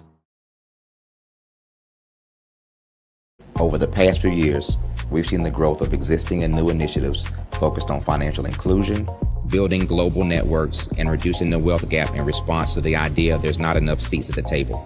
Whether their outcomes are to increase the representation of Black executives on corporate boards, ensure an inclusive global economy, or to create new U.S. African commercial pathways, the strategies are often carried out by separate programs. The question is, should they be? With the continent of Africa being home to more than half of the world's fastest growing economies, the youngest workforce, over 400 companies generating more than $1 billion annually, 700 generating more than $500 million annually that are poised for growth, and being the destination of nearly $5 billion in venture capital in 2021. Diversifying U.S. and Africa commercial engagement by building bridges between African businesses and their U.S. diaspora should begin being seen as mutually beneficial. From helping to reduce Africa's enormous capital gap to catalyzing two-way trade opportunities, the COVID-19 global pandemic hopefully has taught us that global challenges and opportunities are more interconnected than we thought. During the pandemic, African companies like Unicorn Flutterwave, insurance provider Reliance Health, ride-hailing app Yasir, and 54Gene, the continent's first bank of DNA on people of African descent, proved that when African companies have access to networks, capital, and information, they grow big, grow fast, and create solutions that are valuable to the world. This is why BDirect was created. We are the first U.S.-based but African-centric board preparedness and board search company designed to connect U.S. Black talent and corporations to African businesses. Unique and fundamental to BDirect's success is our process of helping board candidates adapt their experience and networks to an African context before they're connected to high-growth companies that are looking to locally and globally scale. From our focus groups with African business execs and government leaders, we don't ignore the sentiment that business is easy, but people are hard. Having a pool of board candidates with hard-to-access networks and extensive experience across the business lifecycle, including successfully raising capital, is table stakes for an initiative like this. So yes, we have that. But corporate or entrepreneurial success in the U.S. does not guarantee success in Africa. Developed alongside industry partners on the continent, our training program, BDirect Prep, is designed to transpose their experience to create cultural comfort, understanding, and a commitment to helping businesses in Africa scale. Our board governance sessions are African continental and country specific, integrated with cultural awareness and dexterity training, masterclasses led by African industry execs, and mentoring and coaching from African continental-based facilitators. But even more unique to Be Direct Prep, we cap off our training program with an immersion trip to help candidates that have not been to Africa before see and feel Africa's complexity and opportunity from African soil. We all know traditional network-based board placement has historically left a lot of us out of ever really being in the paid board pipeline. Our strategy supports the work of many great organizations that are successfully filling seats at U.S. board tables by creating more tables for those that are still left on the sideline. It's time to start seeing the role and value of U.S. Black talent and businesses on the continent of Africa differently. Old perceptions and habits limit economic inclusion. Let's transition Black talent and the African businesses they will support from the periphery of the global economy to its core. Living in a global lockdown, we all know now how fast local and global economies can change and see the value of having businesses that hire, strengthen local value chains, and even grow globally. Status quo in any form holds back progress. We must democratize U.S.-Africa commercial engagement by socially and economically connecting cultures that have long been disconnected. It's time for Africa's U.S. diaspora to redefine their global value by helping African businesses scale continentally and globally.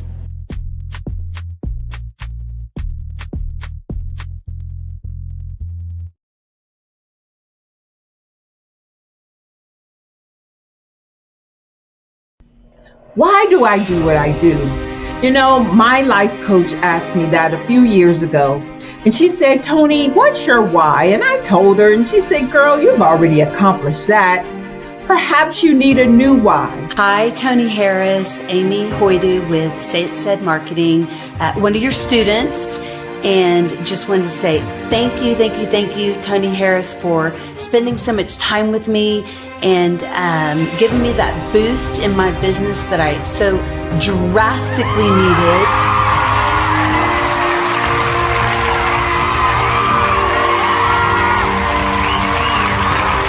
My why is to touch, move, and inspire my clients to take drastic steps to be better than they were before they met me. I'm a resource, I'm a connector. I want to help people build deeper relationships that are beneficial to their life and business. That's what I do best. So, first thing you got to do is show up. And speaking is a way to magnetically attract your ideal client to you. How many of you use social media that way? Absolutely, and this is how you look to the world. Drastic steps are the steps that are needed to be successful.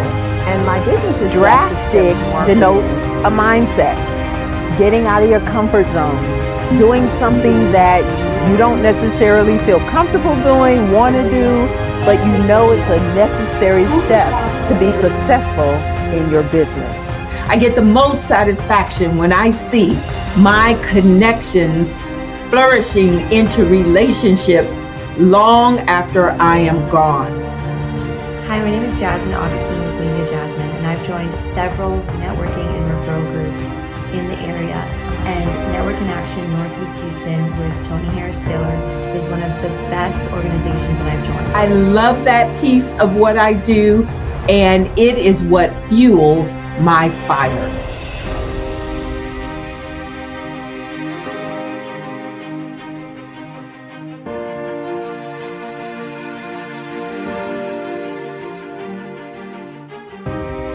My name is Tony Harris Taylor, saying take a drastic step today for a fantastic tomorrow.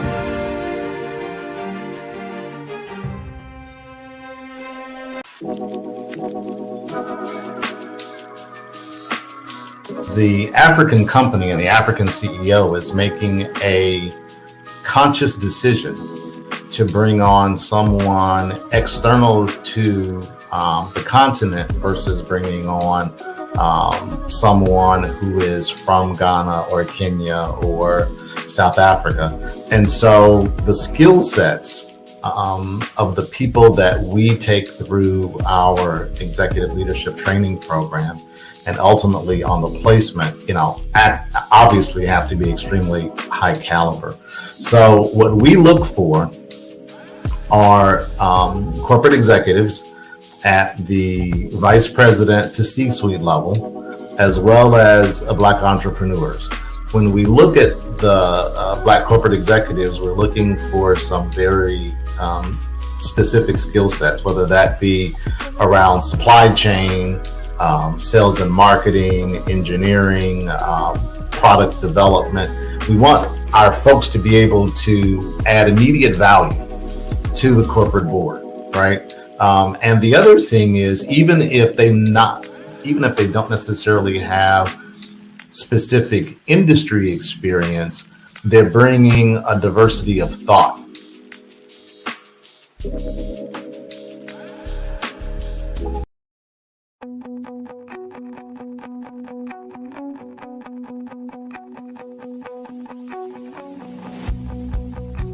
I am Black Business.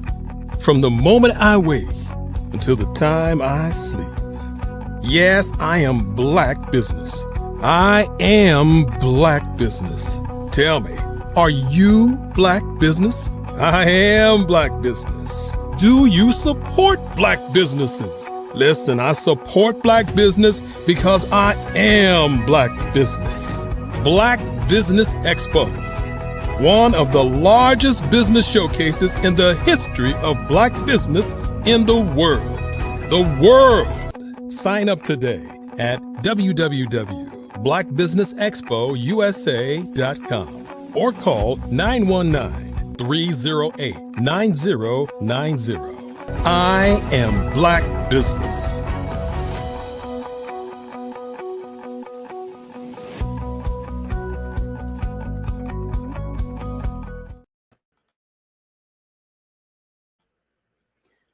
Good afternoon, business owners, entrepreneurs, thought leaders, and corporations. Welcome to the Black Business Network.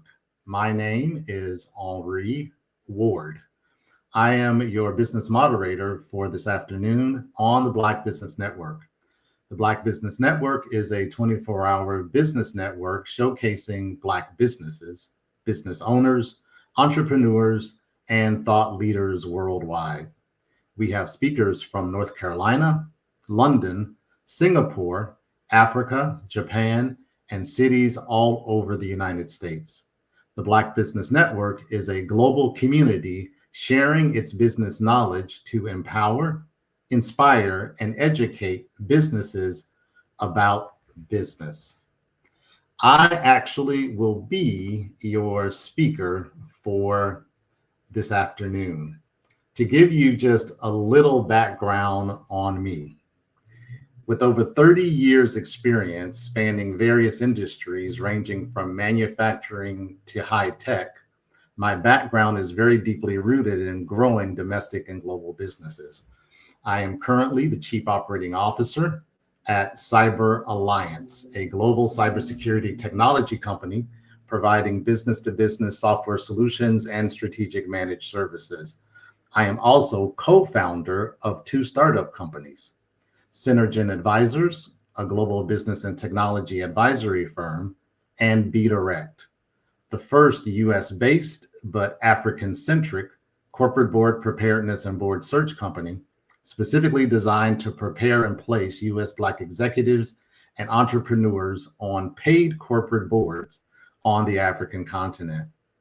Prior to these roles, I served as General Manager, Vertical Markets at Pfizer Inc., where I held overall responsibility for the financial, operational, and technical performance of a $100 million technology line of business. And as Global Vice President, Verint Systems Inc., I led Verint's $700 million software as a service business across 6 of the 7 continents. My professional career also includes stints at McKesson Corporation, where I served as Director of Product Management and Business Unit Strategy Leader. And my earlier career encompasses leadership roles both at US Bank and 17 years at the General Electric Company. What I'd like to spend our time today talking about, though, is Be Direct. As I stated in my bio, Be Direct is the first US-based but African-centric corporate board preparedness and board search company, specifically designed to place US Black executives on paid corporate boards on the African continent. Let's talk about a little bit about why we think that's important and why we started this business. I happen to be one of the co-founders. Our founder is Larry Yan II, who is founder and CEO. And my other partner co-founder is Andre Ward, my brother, who is also our Chief Transformation Officer and Chief Growth Officer. So why we started. This business was actually the brainchild of Larry Yan. Larry has actually been doing business on the African continent close to 20 years now in various different roles. Larry is a serial entrepreneur. So in addition to Be Direct, Larry also leads several other companies. As Larry was going over to the continent, what he found was there was a need on both sides, on the US side and on the African continent side. What he saw was US executives were not getting the opportunity for paid corporate board work here in the United States. A very small amount of people who are actually getting work as paid corporate board directors. As a matter of fact, we'll talk about this in a few minutes, but many of us don't even know that those opportunities even exist. What he also saw as he traveled to the African continent was that there was a need for corporate board directors and corporate CEOs on the African continent to be able to leverage the expertise of US Black executives and entrepreneurs, and quite frankly, leverage their network in terms of the US market. And so he brought together myself along with my brother Andre to create Be Direct. And we are servicing a market that is not being serviced here in the United States. And again, we'll talk a little bit about that now. So what you find in the United States is most people in general, and Black executives in specific, serve on nonprofit boards.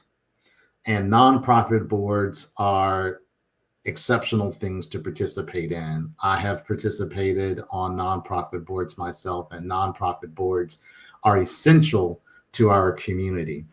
What many of us do not participate in, and many of us do not even know about, is there is this realm of paid corporate boards. And that is a job and a area that has primarily been focused on our white counterparts, quite frankly. And so what you will also see is where you will see Black executives who are on corporate boards, many serve on multiple boards. And they serve on multiple boards because many of the corporations, whether they be publicly held companies or privately held companies, continue going back to the same well. And it goes back to this old adage, know you, trust you, like you. In order to be placed on a paid corporate board, usually those folks have to be known by existing corporate board members. They have to be liked by existing corporate board members, and they have to be trusted by existing corporate board members. And unfortunately, that pool is a very small pool because people go to people they know. And if you run in circles where you do not know many Black executives, then you are not going to nominate many Black executives for your board. And so what we found was there was plenty of talent in the United States from Black executives and entrepreneurs, but not a whole lot of opportunities. And what we also saw on the side of the African continent was there is opportunity for Black companies, specifically privately held companies on the African continent, but not a lot of interaction with Black executives that can add value to their boards. And thus we created Be Direct. And you may be wondering, what does Be Direct stand for? And the spelling is actually Be-Direct. And there are a couple of different nuances behind that name. First of all, it initially stands for board director. So B being board, direct being director. The other nuance behind Be Direct is actually, we believe in being direct. Be direct in the way that you approach. Be direct in terms of how you understand your value to businesses, both here in the United States and across the African continent. We actually are focused in terms of, we are both a corporate board educational program, executive training program, as well as a corporate board placement program. And we are currently focused on 3 to 4 markets on the African continent, being South Africa, Ghana, Kenya, Tanzania, and Ethiopia, in terms of our market for training and our market for placement. Where we look at is, we look at bringing on board, again, U.S. Black executives and entrepreneurs who have run or are running fairly substantial businesses in terms of revenue, who can make an immediate impact in terms of a corporate board on the African continent. Because you have to remember, the executive, the CEO of an African board, and the current board members that sit on African corporate boards are making a conscious decision to go outside of their normal geography, whether that be South Africa, Kenya, Ghana, Tanzania, to bring someone on from the outside to sit on their board. And so, that being said, that person has to be able to show that they can make an immediate impact on that board.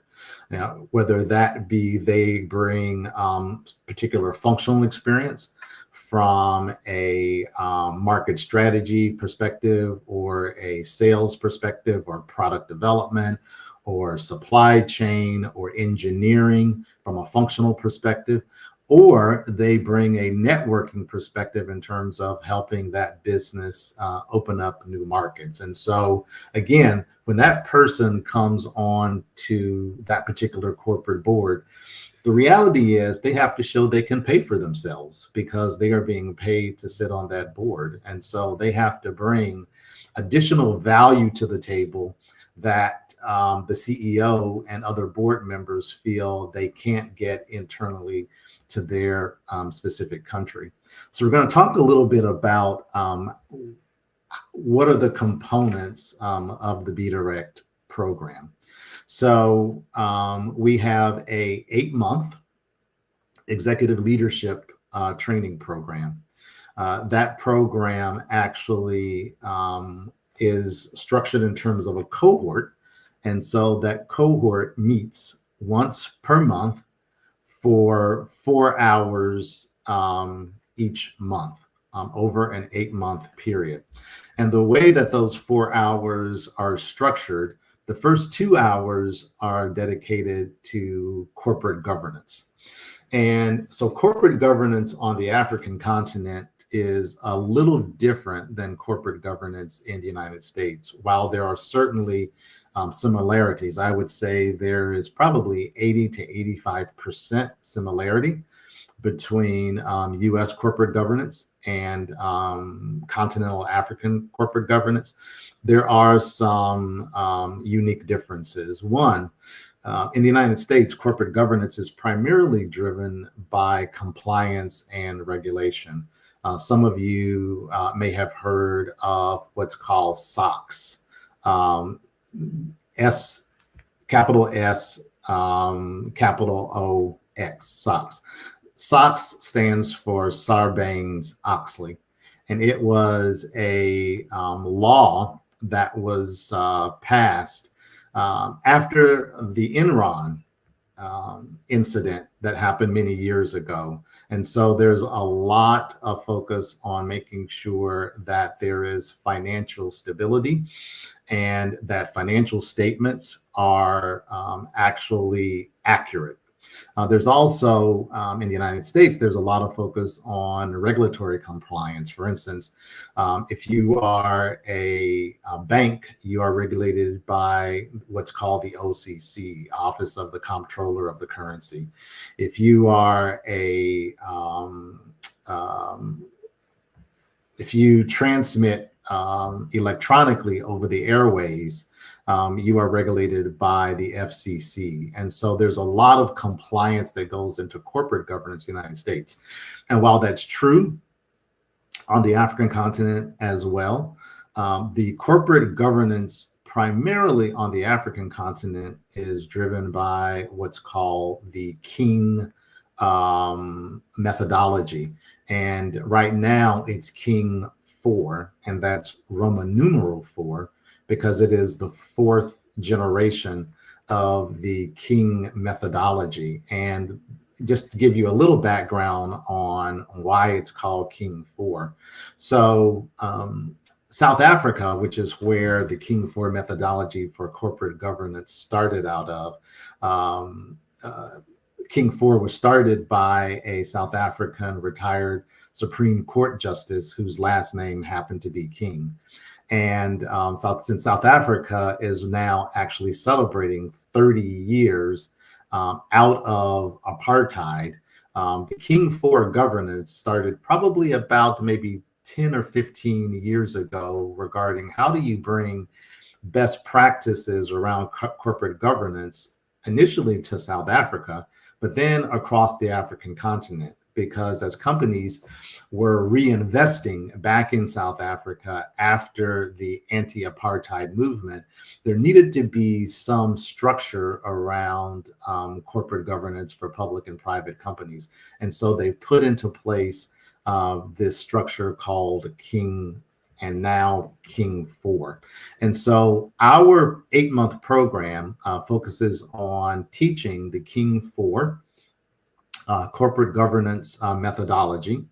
And it also is focused on what we call cultural dexterity. And I'm going to spend some time talking about cultural dexterity because that's really critical to understanding what differentiates us from other programs in the market and a key success factor for people coming through our program. The reality is, even if you are sitting on a paid corporate board today, and just to give you a little structure around paid corporate boards in relationship to nonprofit boards, as most of us know, nonprofit boards are volunteer. Great work.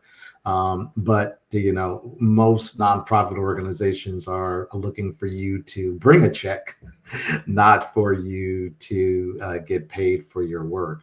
But on corporate boards in the United States, just to give you a range, if you are a corporation in the United States whose revenue is between, let's say you are a mid-sized company whose revenue is between 50 million and 500 million in revenue, and you are a privately held company, usually your compensation will be between $25,000 a year and $80,000 a year for most privately held companies, plus equity in the company, if and when that company is sold or goes public.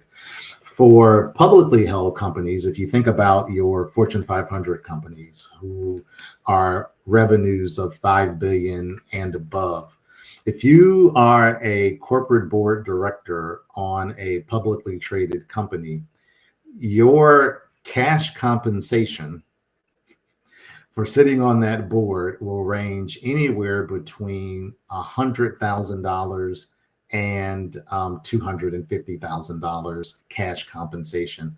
That is in addition to whatever you're doing in your day job. Corporate board directors also have equity in the company, meaning they have stock in the company.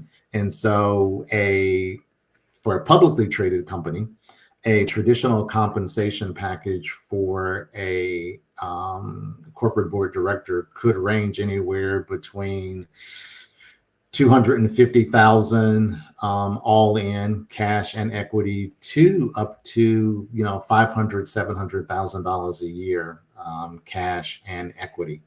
So that's why you'll see many people serving on multiple boards, because if you think about it, if you are serving, let's say if you are serving on a privately held corporate board and you're making on average $45,000 to $50,000 a year serving on that board, if you stack 3 or 4 of those privately held companies together, if you're making $50,000 per board times 4 boards, you're easily making $200,000 cash compensation. That's why these, in addition to being able to influence the direction of the corporation from a compensation perspective, that's why these corporate board seats are so important. And unfortunately, that's also why many Black executives and Black entrepreneurs are not given an opportunity to serve in that capacity. And so when we look at our 8-month training program, our executive leadership program, we spend the first 2 hours talking about corporate governance from an African-centric perspective, and then the second 2 hours talking about cultural dexterity. Here's why cultural dexterity is so very important. The reality is you cannot take a Western trained person, regardless of the amount of melanin in our skin, place them in a different country on a different continent and expect them to be successful, because they just will not. Culturally, we are very different. With Be Direct, we specifically say we seek Black executives and Black entrepreneurs because if you are a person of Haitian descent, or if you are a person of Ghanaian descent, or if you are a person of Nigerian descent who happens to live in America, happens to live and work in America, you may not consider yourself an African American. You may consider yourself a Haitian American, or you may consider yourself a Nigerian American or a Ghanaian American. So from a cultural dexterity perspective, we don't want to exclude that audience. And so we don't say that we are only focused on African Americans. We say we are focused on Black executives. And we take those executives through a very extensive training program on cultural dexterity to help them understand that they can't just export Western values onto the African continent. Westerners have a reputation, and that's Westerners, whether they be Black, white, or other, have a reputation of being very direct, have a reputation of being somewhat pushy, have a reputation of being somewhat arrogant in their approach. And while Be Direct And while we do want our participants to be direct, we also want them to understand that there is nuance around how you communicate with people, specifically how you communicate with people of other cultures. And so we spend a lot of time talking about communication skills. We spend a lot of time talking about how do you navigate culture. For instance, if a particular board, let's say in the country of Ghana, a company happens to bring you on their board, you have to understand not only as the newest corporate board director, you have to understand not only that you are kind of the newbie on the team, but you also have to understand what the cultural nuances are, not only of that company, because each company has its own culture, but you also have to understand the nuances of that country. And I'll give you a perfect example. I was told of an example in which a person was speaking at a corporate board setting, and they wanted to make sure that they were not offending their host.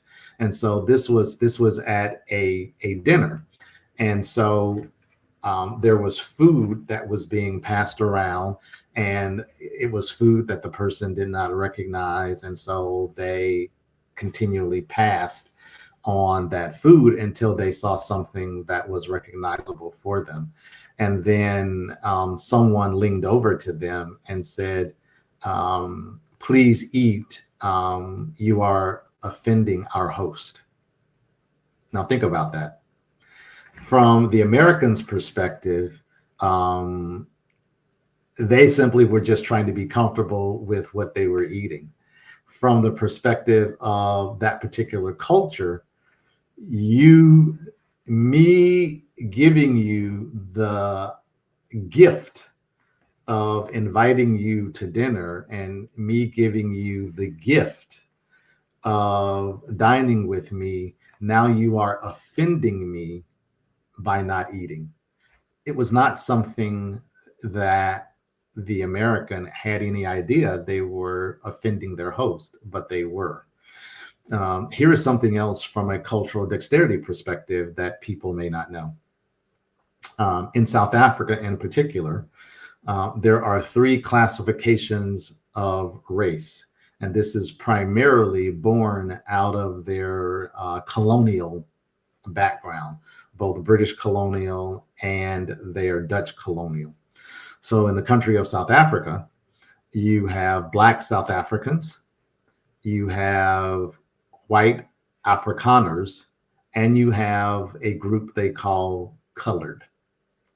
Now, in the United States, if someone calls you colored, you obviously would be highly offended. That was a term used pre-civil rights, right, to describe Black people. And it was a term, it was a negative term, right? It was a derogatory term. In the country of South Africa, again, because of their colonial background, the term colored is an official classification for people who are biracial, who are, of Black African and Afrikaner descent, and also primarily used for people of Asian Indian descent. So from a cultural dexterity perspective, if you were to go to South Africa and someone would say, this person is colored as an African American or as an American, Haitian American, Ghanaian American, you would be offended, or you probably would be offended. But you have to understand that is actually just a standard term in that country. So we spend a lot of time on cultural dexterity. We have partnered with a company out of Cape Town, South Africa, to teach corporate governance. And we have also partnered with a Black female-owned company out of Johannesburg South Africa to do executive coaching. And so each one of our cohort participants, as they're going through our 8-month training program, is assigned their own executive coach. And what's unique about this experience is these are not only certified executive coaches, but these are certified executive coaches who have domain experience regarding corporate board work. And so these executive coaches actually are currently working with corporate boards across the African continent. And so they are, our cohort participants are assigned their own executive coach, and that coach meets with them for 6 or 7 times in one-to-one sessions, helping them understand, okay, this is what I know you learned in your classroom experience, right? That's great theory. But now the executive coach is going to help them translate theory into practicality. And so we find that to be extremely important. You have to have someone who's actually there experiencing it that can help you through that. So in addition to the corporate governance piece, the cultural dexterity piece, and the executive coaching piece, we also have what we call our capstone program, which is our immersion trip. And we actually just completed a 2-week immersion trip to South Africa in September of 2024. With the immersion trip, the way that we describe that is we want our participants to see Africa from African soil. So it's one thing to have the classroom experience. It's another thing to have the executive coaching experience, but it's quite another thing to actually be on the ground experiencing those particular settings in person. And so we were very fortunate to be able to take several executives, one being one of the top Fortune 500 corporate executives, who is she's a Black female. She happens to be the chief of audit for a major Fortune 500 financial services company. And she also happens to currently sit on the board of a major US Fortune 500 financial services company. And so we took her along with several other people over to South Africa, and we spent 2 weeks there. And we were as north as Pretoria, which has been renamed to its more indigenous name of Sewanee. So Pretoria was the capital of South Africa prior to Nelson Mandela becoming president, and it moved down to Cape Town. So we were in Pretoria, Sewanee.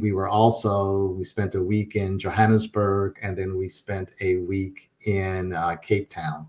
During that experience, our participants had an opportunity to meet with venture capital firms, to meet with private equity firms, to meet with startup accelerator firms, to meet the what we would consider the vice president. I think his official title is vice premier, but to meet or prime minister. But to meet the vice president of the South African country. We also had an opportunity to spend time in Cape Town, where again we met with more venture capital firms, more private equity firms, and also participated in the South African Innovation Summit. This was a very unique opportunity for our program participants to get firsthand experience, again, seeing Africa from African soil. The last thing I'll talk about in terms of our program is we're not only an executive training company, we are also an executive placement firm. And so we are currently working with these venture capital firms and private equity firms and other private and public companies to place these corporate executives and entrepreneurs who go through our program, to place them on their corporate boards on the African continent. And so we believe we have created an extremely unique program. What we like to say is that we're not trying to create more slices of the same pie, right? There are several US-based corporate board training programs, and we support them all.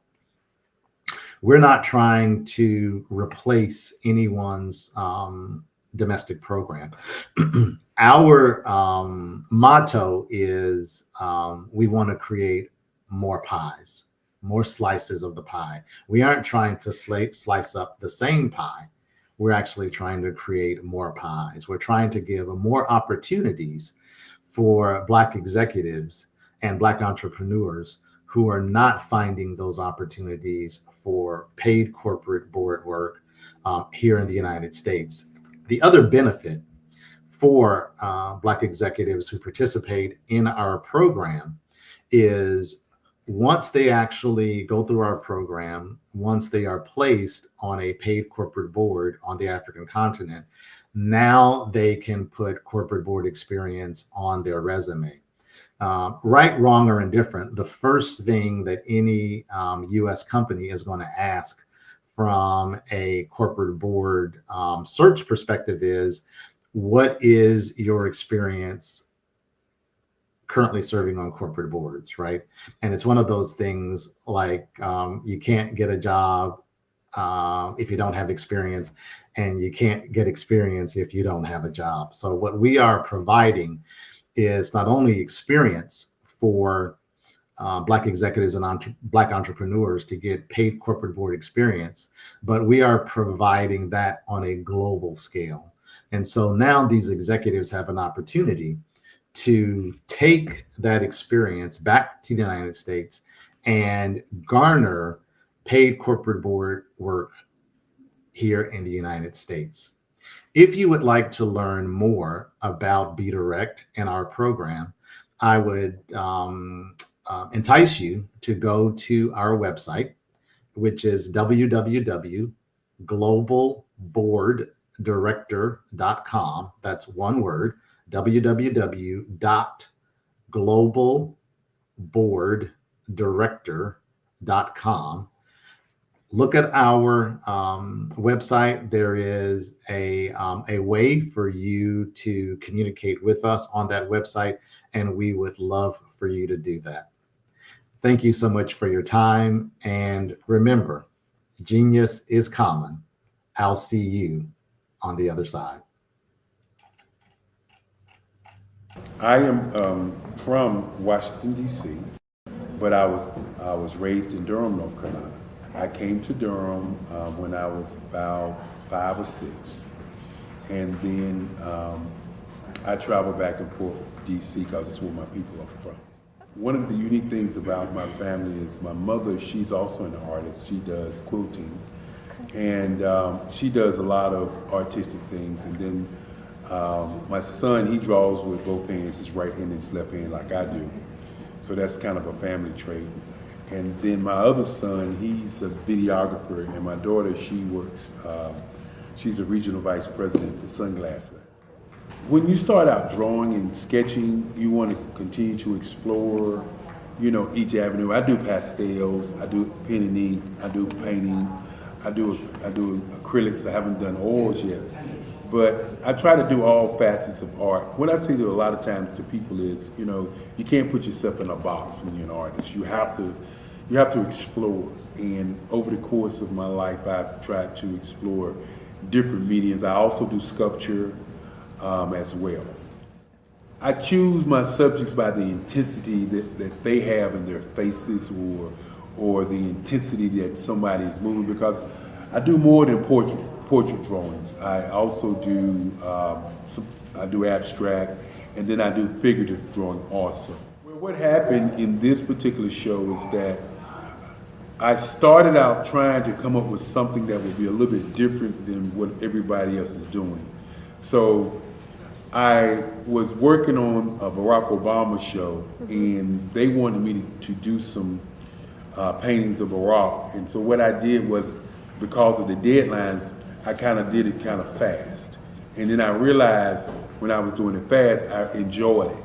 And so then I started doing other pieces the same way, and I started to enjoy those pieces also. And so I came up with this particular style, and it's a style of lines and colors.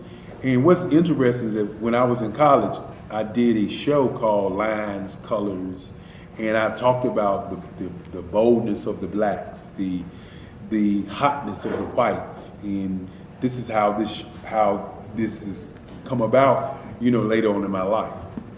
And the colors comes from a lot of the entertainers that I work with, where they wear different colors. They don't wear, your plain reds or your whites. They wear different colors, and so that's also another piece of what's giving me the colors.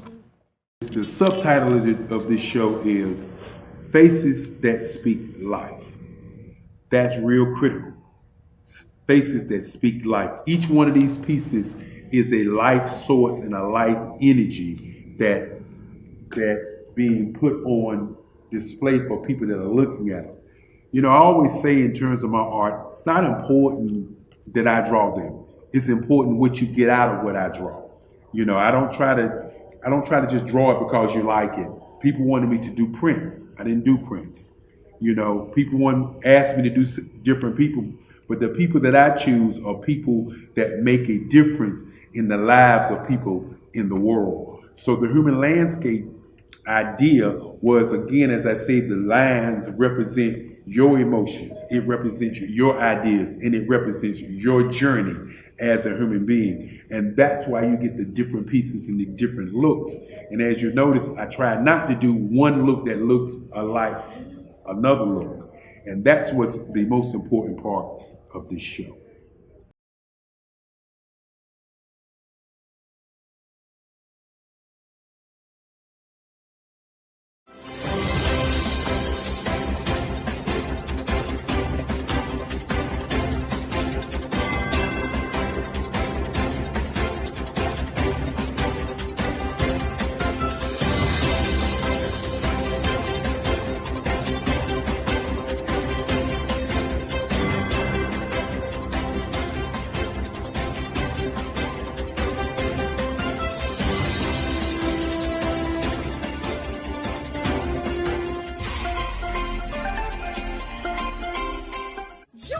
Dr. Eric Kelly III and a host of phenomenal speakers from all around the globe for this 7-day virtual event that you don't want to miss. The mission of the Black Business Expo is to raise scholarship money from kids all the way from high school, all the way from college. The Black Business Olympics is one of the largest Black business showcases in the world. It is an opportunity for businesses and companies to showcase their businesses globally. We are going to be giving away laptops up to $5,000 away to students. Again, I'm Olivia Appleberry, the founder of 2 Cents Finance and one of the speakers for the expo. I am so excited to see you there. For more info, go to www.blackbusinessexpousa.com or call 919-308-9090 and hope to see you there. I am Black Business. From the moment I wake until the time I sleep. Yes, I am Black Business. I am Black Business. Tell me, are you Black Business? I am Black Business. Do you support Black businesses? Listen, I support Black business because I am Black Business. Black Business Expo, one of the largest business showcases in the history of Black business in the world. The world! Sign up today at www.blackbusinessexpousa.com or call 919-308-9090. I am Black Business. I am Black Business. From the moment I wake until the time I sleep, I am Black business. I am Black business. Are you Black business? I am Black business. Do you support Black businesses? I support Black business because I am Black business. Black Business Expo, one of the largest business showcases in the history of Black America in North Carolina. Join Dr. Eric Kelly III and a host of phenomenal speakers from all around the globe for this 7-day virtual event that you don't want to miss. The mission of the Black Business Expo is to raise scholarship money from kids all the way from high school all the way from college. The Black Business Olympics is one of the largest Black business showcases in the world. It is an opportunity for businesses and companies to showcase their businesses globally. We are going to be giving away laptops up to $5,000 away to students. Again, I'm Olivia Appleberry, the founder of 2 Cents Finance and one of the speakers for the expo. I am so excited to see you there. For more info, go to www.blackbusinessexpousa.com or call 919-308-9090 and hope to see you there. I am Black business. From the moment I wake until the time I sleep. Yes, I am Black business. I am Black business. Tell me, are you Black business? Black Business Expo, one of the largest business showcases in the history of Black business in the world.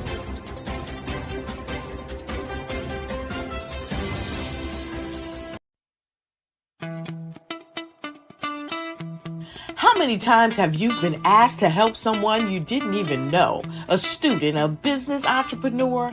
Or did you ever even ask, where did they end up? That business, that friend, that entrepreneur. Well, just maybe they ended up in a gang, bankrupt, homeless, or worse, dead. Maybe they turned to crime, drugs, and alcohol. Did you ever wonder? Did you destroy their dream, or was your life always so easy? At the Black Business Olympics, we started a movement to help students complete. Give them hope and foster success. Help them to leave their dreams of providing laptops, computers, and up to $5,000 in scholarship funds. Today, we ask you to help a student, a business owner, or an entrepreneur to realize their dream by sponsoring them, supporting them, and buying from them. Consider this.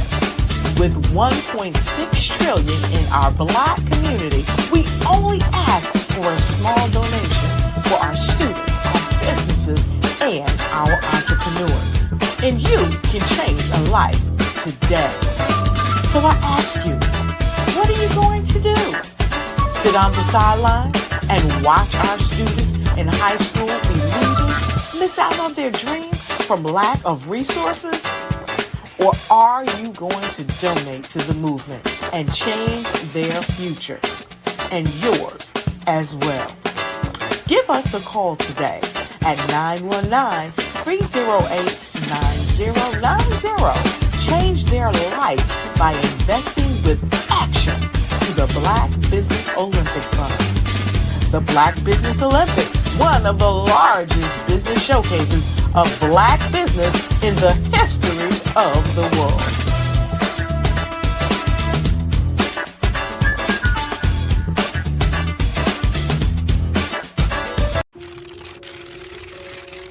Bravery is not the absence of fear, but the ability to overcome it. We stand for those who defy suppression, who speak out, and those who walk the road less traveled. Everyone deserves to be seen and their voices to be heard. We're sparking a movement, growing a community of creators united by the desire for freedom, choice, equity, and ownership. At Fanbase, it's all for one and one for all. We support each other to guide, promote, and uplift you in a place where you can unapologetically be yourself. A place where your voice, ideas, and creativity are not just welcomed, but celebrated. We are Black founded, minority funded, and supported by a diverse, inclusive, powerful community that believes in the strength of authenticity and individual choice. Regardless of success or background, we welcome you, the marginalized, the underappreciated, the successful, the superstar. We're for all who seek a space to express themselves freely, where they are rewarded for being their authentic, true self. We transcend labels because only we have the right to define ourselves. We are built for the brave, the culture, the creators, and for the future where everyone has a power to shape their own destiny, where all are empowered, voices are amplified, and freedom is embraced. For the first time, you have a chance to own the platform you helped make popular. It's a revolution, a movement in how we connect, create, and share. Everyone is a creator, and everyone has a fan base. Here, you can be you without limits.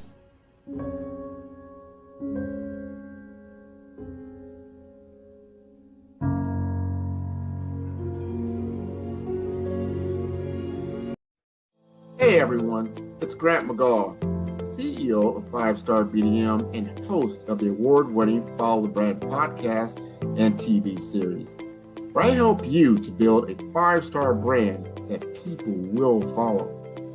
My genius is personal brand development through intelligent communication and helping you achieve your business and career goals. I am a requested speaker on digital technology and brand development issues. I want to work with you to increase the value of your current opportunities while attracting new ones.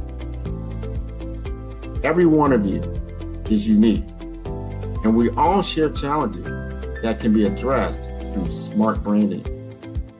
As a super connector, I work with you as an executive coach to guide you along the complicated business and career development road, providing the enhancement tools and information you need to succeed. Together, I will help you succeed in today's challenging business climate. I will evaluate and measure your progress. Best of all, I am right alongside you every step of the way. Build the brand called you. Genius is coming. Hello, I am Dr. Eric Kelly III, the visionary strategist and founder of the Black Business Olympics. I invite you to showcase your Black-owned businesses on the Black Business Network global stage. The Black Business Olympics is a global Black Business Network platform that propels Black-owned businesses into the international spotlight. By showcasing your business on the Black Business Olympics platform, you can reach a worldwide audience of potential customers, partners, and investors. You can also establish yourself as a thought leader and expert in your field, attract lucrative partnerships, and more speaking engagements. In addition, the Black Business Olympics platform provides a valuable opportunity to connect and collaborate with like-minded entrepreneurs and business professionals from around the world. This can lead to new business opportunities, ideas, and relationships. Finally, by sharing your story and expertise on the Black Business Olympics platform, you can inspire and empower others. This is a powerful way to make a positive impact on the world and leave a lasting legacy. If you are a Black-owned business owner, I encourage you to seize the opportunity to showcase your business on the Black Business Olympics platform. It is a once-in-a-lifetime opportunity to make an indelible mark on the world. Be one of the 1,000 visionary entrepreneurs who are changing students' lives, shaping industries, and leaving an unforgettable legacy for their families. Unleash your voice on our global stage and watch your business thrive. Black Business Olympics is one of the largest Black business showcases in the history of Black business in the world. Yes, the entire world. Just give me a call today at 919-308-9090.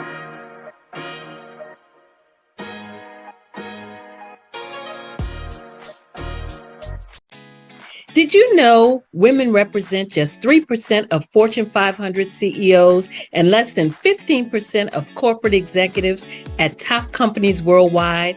Have you wondered what the secrets are to getting into the top ranks, whether in the private or public sector? Do you want to figure out how to stop being held back in your career or passed over for promotion? Then you're in the right place. Hi, I'm Dr. Madeline Ann Lewis, President and CEO of the Executive Women's Success Institute. I have decades of experience in the military, the federal government, and corporate America, and my mission is to help women succeed and tap into their full potential. I want to reach 1 million+ women around the world to become the leaders they are meant to be. So if you want to move into a management or executive level position, or maybe you are a female veteran transitioning out of the military into business entrepreneurship, then reach out to the Executive Women's Success Institute at 301-693-3284. Let us get you on the fast track to success.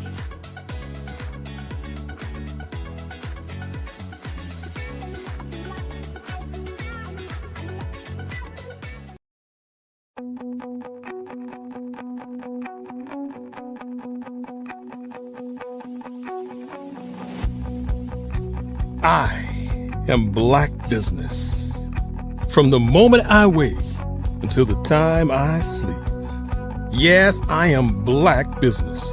I am Black Business. Tell me, are you Black Business? I am Black Business. Do you support Black businesses? Listen, I support Black business because I am Black Business.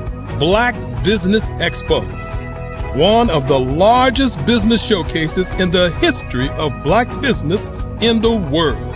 The world. Sign up today at www.blackbusinessexpousa.com or call 919-308-9090. I am Black Business.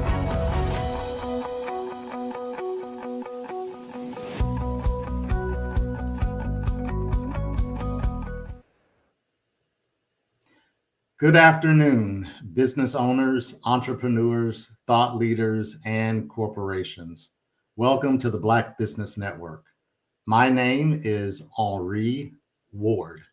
I am your business moderator for this afternoon on the Black Business Network. The Black Business Network is a 24-hour business network showcasing Black businesses, business owners, entrepreneurs, and thought leaders worldwide. We have speakers from North Carolina, London, Singapore, Africa, Japan, and cities all over the United States. The Black Business Network is a global community sharing its business knowledge to empower, inspire, and educate businesses about business. Our speaker for this afternoon is Jameson Brown.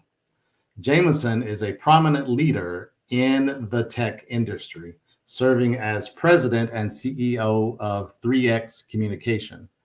Under his leadership, 3X Communication provides cutting-edge IT solutions, including network services, cybersecurity, cloud computing, data center solutions, mobility, SD-WAN, and voice solutions, all designed to optimize performance and cost efficiency for businesses. In addition to his expertise in technology, Jameson is a dedicated financial expert focused on advancing financial literacy. He is the author of Penny Savings Journey, a children's book that includes young that introduces young readers to money management concepts like saving, earning, and smart spending through engaging storytelling and vibrant illustrations. With his dual focus on innovation and education, Jameson continues to make a lasting impact in both technology and financial literacy. Please welcome Jay Brown. Hey, Henri, how are you, sir? I am wonderful. How are you doing? I am doing well. It's a beautiful day here in Houston, Texas. Outstanding, outstanding. You all got a little snow earlier in the month, so glad it is, the weather is much better. We did. We got 4 inches of snow for one day, but we enjoyed it. We had a good snowball fight, and it was a good time. Outstanding, outstanding. Do you prefer Jay or Jameson? Either one is fine. I usually go by Jay. All right. Well, Jay, what inspired you to start 3X Communication, and how has the journey been so far for you? Yeah, the journey's been great. What really inspired me was I wanted to own something. I wanted to be a part of something. And there's just so many companies that are not customer obsessed. And so I wanted to be customer obsessed. I wanted to solve problems. And I saw a gap in the marketplace, right? And just the simplicity of having a representative of that specific technology company that can solve customer problems, and being able to be responsive, being able to be customer obsessed and understand what actually the customer wants and needs. That was a gap that I saw in the marketplace. And so I wanted to be a part of that. I wanted to solve the customer problem and be customer obsessed and really practice that on a day-to-day basis. And so it's been rewarding. It's been a great journey, and I enjoy it. I'm passionate about it, and I love it. Awesome. So tell us, how do you see the role of technology evolving in helping businesses optimize their operations? Yeah, I think AI, right? Everyone's talking about AI, automation, and solving customer problems. But man, it's such a huge thing with AI and understanding how it can solve your operation from an operational perspective, right? And really understanding how it can help not only your business, but also help you personally. Right? It's just like the Apple phone, right? Apple phone, everybody loves the Apple phone. They can do a lot of things with it, but it's simple. And so creating a simple automated solution to really help you move forward in the industry is huge. And so that's how I see things evolving, and just understanding, using data, AI data-driven decisions is going to be key to sustainability in the marketplace. Absolutely. Absolutely. Let's delve a little deeper in terms of one sector of technology. Mm-hmm. So what are some of the biggest challenges companies face in cybersecurity today, and how does 3X Communications address those challenges? Oh my goodness. This one's huge, right? It's always an issue. It's been an issue for years. But Henri, people are still clicking on links in their business, in emails, and going to those links, right? And getting hackers hitting them and hitting ransomware, right? So ransomware is a huge thing, cloud security, and just human error.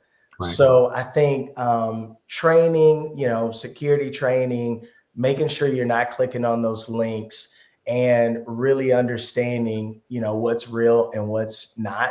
And then understanding, did my manager or did my boss really ask this question, right? Just asking the question, thinking about it before you do it, and then going from there, because that's huge.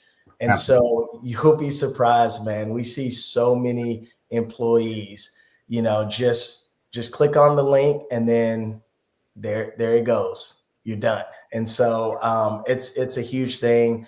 Being proactive with cybersecurity solutions, having multiple layers of security solutions is always helpful. And so 3X is able to do that for our customers and really help them evolve, and leveraging AI on top of that, right? To automatically fix any issues where your passwords need to be reset, right? Or just training their employees to make sure that they're not hitting and getting spam and hitting ransomware and those type of things.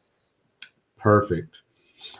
Jay, as a leader in the tech industry, how do you stay ahead of emerging trends and technologies? Oh man, that's a great question. Just learning every day, because I'm passionate about what I do, networking, listening to people, listening to the customer, right? Understanding what the customer needs, where those gaps are, and really just being open-minded. I mean, even, just a normal kid, right? That's into technology, into network, into computers, just asking them questions. I don't care what age they are, because you never know, right? There's 8-year-olds, there's 10-year-olds. They're typing on the computer, they're doing roadblocks, and they're learning, and they're a sponge. And so just being open-minded, no matter how many years in the industry you have, there's always something new out there that you don't know about. So being open-minded to your network and constantly learning and understanding that, you don't know everything. Technology is constantly changing. And so just being open-minded and networking, continuing to talk to people in the industry, and, try and understand where those gaps are that customers really need and want in their business. Completely agree. Let's talk a little bit about business impact. Can you share a success story where 3X Communication significantly impacted a client's business? Yeah, you know what? We had a church, and it falls into the cybersecurity. So I'm the CIO of the church, and they got hit with ransomware. Wow. And yeah, you wouldn't think hackers would hit a church, but they absolutely did. And they held up their data. So any of their addresses, their information as far as tithing, offering, addresses, all those different things, that hacker held and asked for a significant amount of money, right? And so we went in there, we figured it out. We knew where the backup data was, which was fortunate. They did have some backup data. They didn't get all of their data back, but they got a lot of it back. And so we went in there and we took the time and we understood the environment. We accessed it and we just went to work. We went to work. We asked those questions. And, we were able to recover a lot of their data. Again, not all, because sometimes it doesn't work that way, but right. we recovered the most important data. And right now, fortunately, moving forward, now we have a proactive approach when it comes to cybersecurity. And so now we've got AI on top of it. We've got multiple layers of security, right? And multiple stopping points to make sure that the hackers won't do it again. And then backup, disaster recovery, those type of things, right, are also extremely critical. So moving forward, as they gather more and more data, it won't happen again. Or I won't say it won't happen again. We'll be prepared if it happens again, because it's not a matter of when, it's a matter of if. Yeah, absolutely. Absolutely.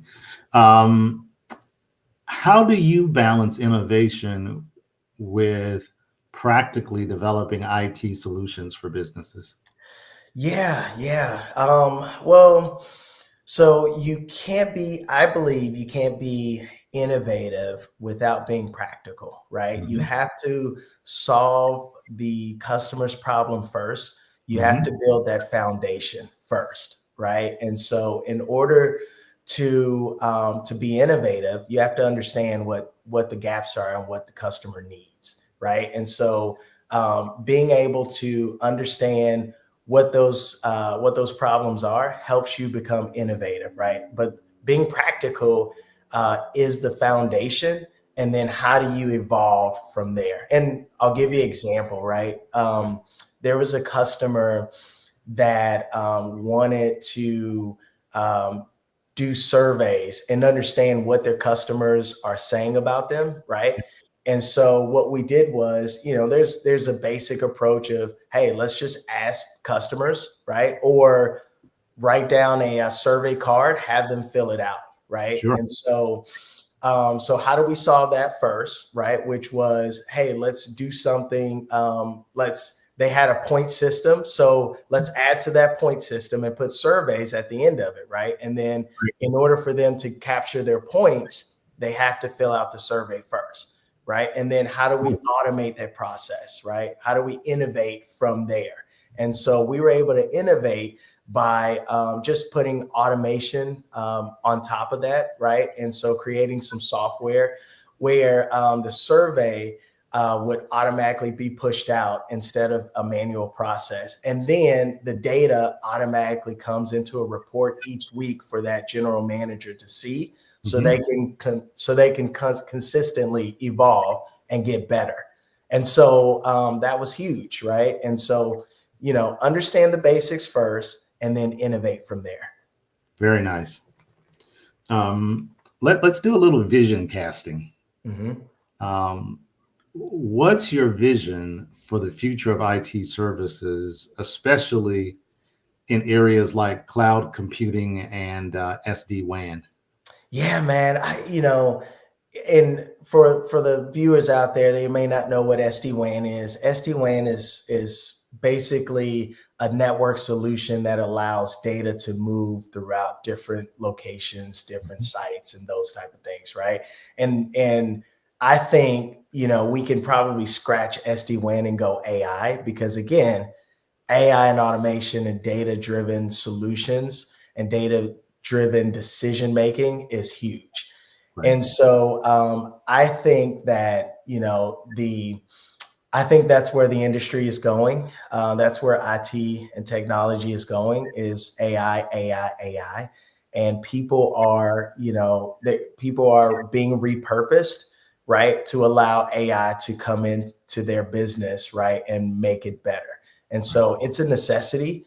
You have to understand how AI can improve your business and your operations. And then once you figure that out, then you figure out, okay, how do I incorporate AI into my business? And super, super important. But it makes things so much easier, and it's going to continue to evolve every single day, every single year. Quantum computing, those type of things are coming, and it's coming fast. That's and right. Businesses have to be prepared for it. And so it's super, super important. So read and understand how AI can make your business better, and then go from there. I think that's a great strategy. So Peter Drucker, one of the great business consultants of the 21st or the 20th century, once said that culture eats strategy for breakfast. Love it. Love it. So how do you approach building a strong company culture at 3X Communications? Yeah, you know what? I think just making things fun, having fun. Because if you're not having fun, what are you doing, right? You don't enjoy your work. And so you have to enjoy your work. You have to have fun while you're doing it. Because if you're having fun doing it, you don't feel like it's work, right? And so be passionate about what you do, enjoy it, make it fun, laugh, right? And so that's what we try to do every day. And we try to constantly learn and be open-minded about things, right? So look, I don't believe in you can't teach an old dog new tricks. I think you can, but you have to make it in a way that it's interesting to them. Right. And you have to create that culture of, hey, let's enjoy it. It is what it is, but let's make it fun and let's do it, and these are the results that's gonna happen if you were to do this. And so I smiling and laughing and having fun, man, is where it's at. That's key. It really is important. I completely agree with you. When you look at helping younger entrepreneurs,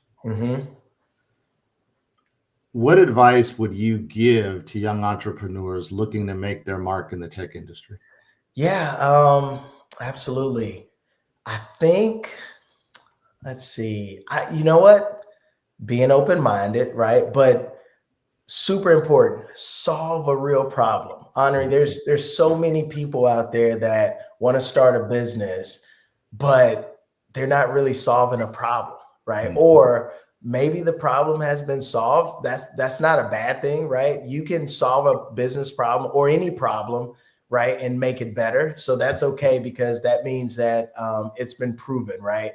But really solve a problem. Don't just do it just to be doing it. If there's a market out there, figure that out first, right? And so build relationships. Networking is key, right? Sometimes it's not just about what you know, it's about who you know, basic stuff, right? But and continue to evolve and adapt. There's so many businesses out there that didn't adapt and they failed. Blockbuster, right? You guys remember them? There's a lot of companies out there that just don't adapt and evolve. And so you have to I like to say chameleon. You have to be a chameleon, and you got to adapt and move as the industry moves. And so I think those are some key things, but solving a problem is critical. I am 100% in agreement with you on that. And I think many times that's the downfall of many companies, is that they have not clearly identified what problem they're trying to solve. Yeah. Tell me a little bit about your leadership style. What's the most valuable leadership lesson you've learned throughout your career? Oh my goodness. I'm still learning, right? I'm staying open-minded. I think, I try to find ways to motivate people. So really understanding what they're passionate about and what they're really good at, and embracing that. And so, and I think that, if there's a specific person, right, that loves football, right? I got a guy, he absolutely loves football. So I try to tie things into football. And when I talk strategy with him, we talk about, making plays, winning the Super Bowl, winning the championship, taking it one game at a time, right? And so, really just embracing their strengths, and then gamifying it, because there's a lot of people are competitive, right? And so first thing I understand is, are they competitive?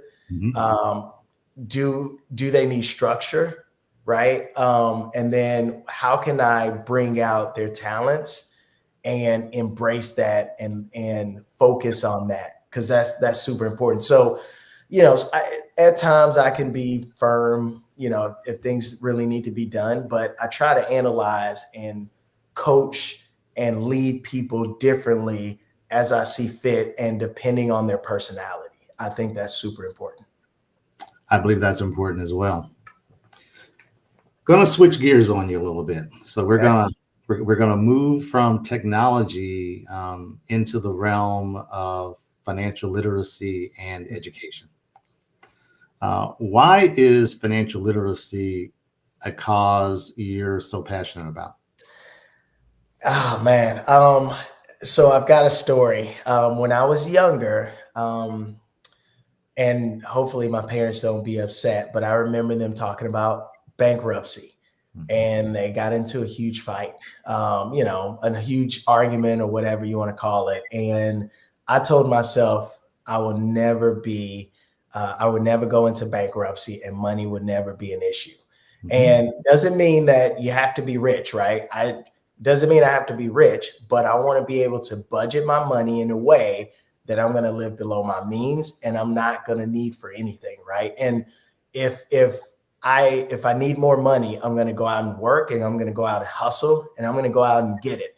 But I'm going to manage what I have to make sure that I'm not overspending or overdoing things, right? And so, that day, I remember it like it was yesterday, and not being able to help my parents out, right, in their time of need was detrimental to me. It was devastating. And so I told myself, from that time on, I wasn't going to have a problem. And so I mastered or became a financial expert and an expert in budgeting and planning and living below my means, because those are key things, right, to help, help with financial literacy. And I was going to learn as much as I can about financial literacy. And so I think that really hit home for me. Those are extremely important lessons for all of us. Absolutely. What inspired you to write Penny's Savings Journey? And I love that title and your play on words. Yeah.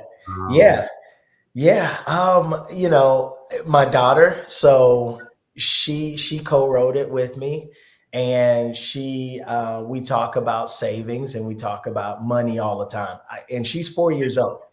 So, we're never too young to learn about money and the importance of it, right? And so, so that really inspired me. We were in COVID, and so I say, you know what? Let's write a book, and let's write about something that people, and kids need to know about it, right? And need to learn about early on. And it's a huge problem in our community, and I see that every day. And so, I really got inspired with that, and, making something relatable and just fun for people to read and enjoy. And parents could read to their kids at an early age and learn about the importance of budgeting and financial literacy. How did you come up with the name? You know what? Just I thought about, the actual penny, right? And so you know what? I thought about penny pitching. I thought about saving my pennies, because I used to hear people say that. I thought about just, below your means. So if you analyze by the penny what you're doing with your money, then you're going to be okay. And so I say, you know what? Penny. Let's make it penny. And there's going to be a book series that's going to come out soon.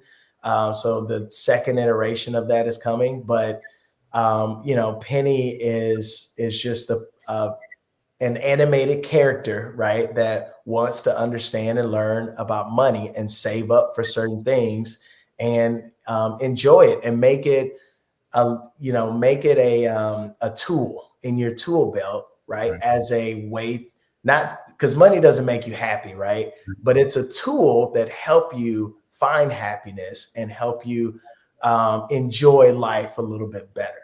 So that's super important. I think that's awesome. Jay, how can parents and educators better introduce financial concepts to their children? Yeah, there's games out there. There's, charts. There's all types of things that you can find on the internet, right? To introduce it, but you have to make it fun, and you have to make it, not like a chore. So you can't make it a chore, because as soon as you make it a chore, kids are going to rebel, right? And so, there's many ways. I think games are good. We like playing the game of life. And then there's a Rich Dad, Poor Dad game for kids that we also like to play. And so it makes it enjoyable, and they learn as they go. But I'll tell you what, a classic game, Monopoly. Yes. So you can teach kids the concept of Monopoly and play it and have a good time and enjoy it. And that gets their brain moving, right? About, oh, you know what? Buying a house is important, or paying rent, or those type of things, right? Managing money. Right. And so, those games and those tools are super important. And those are some good ways to introduce financial literacy to younger people. Yeah, I agree. Particularly with the point, you have to make it fun, right? It can't be a chore, right? Because as soon as it's a chore, then their brain goes other places. Exactly. Like outside or playing a game. Exactly. Yeah. Exactly. Let's talk a little bit about storytelling. What role do you think storytelling plays in teaching children important life skills about money management?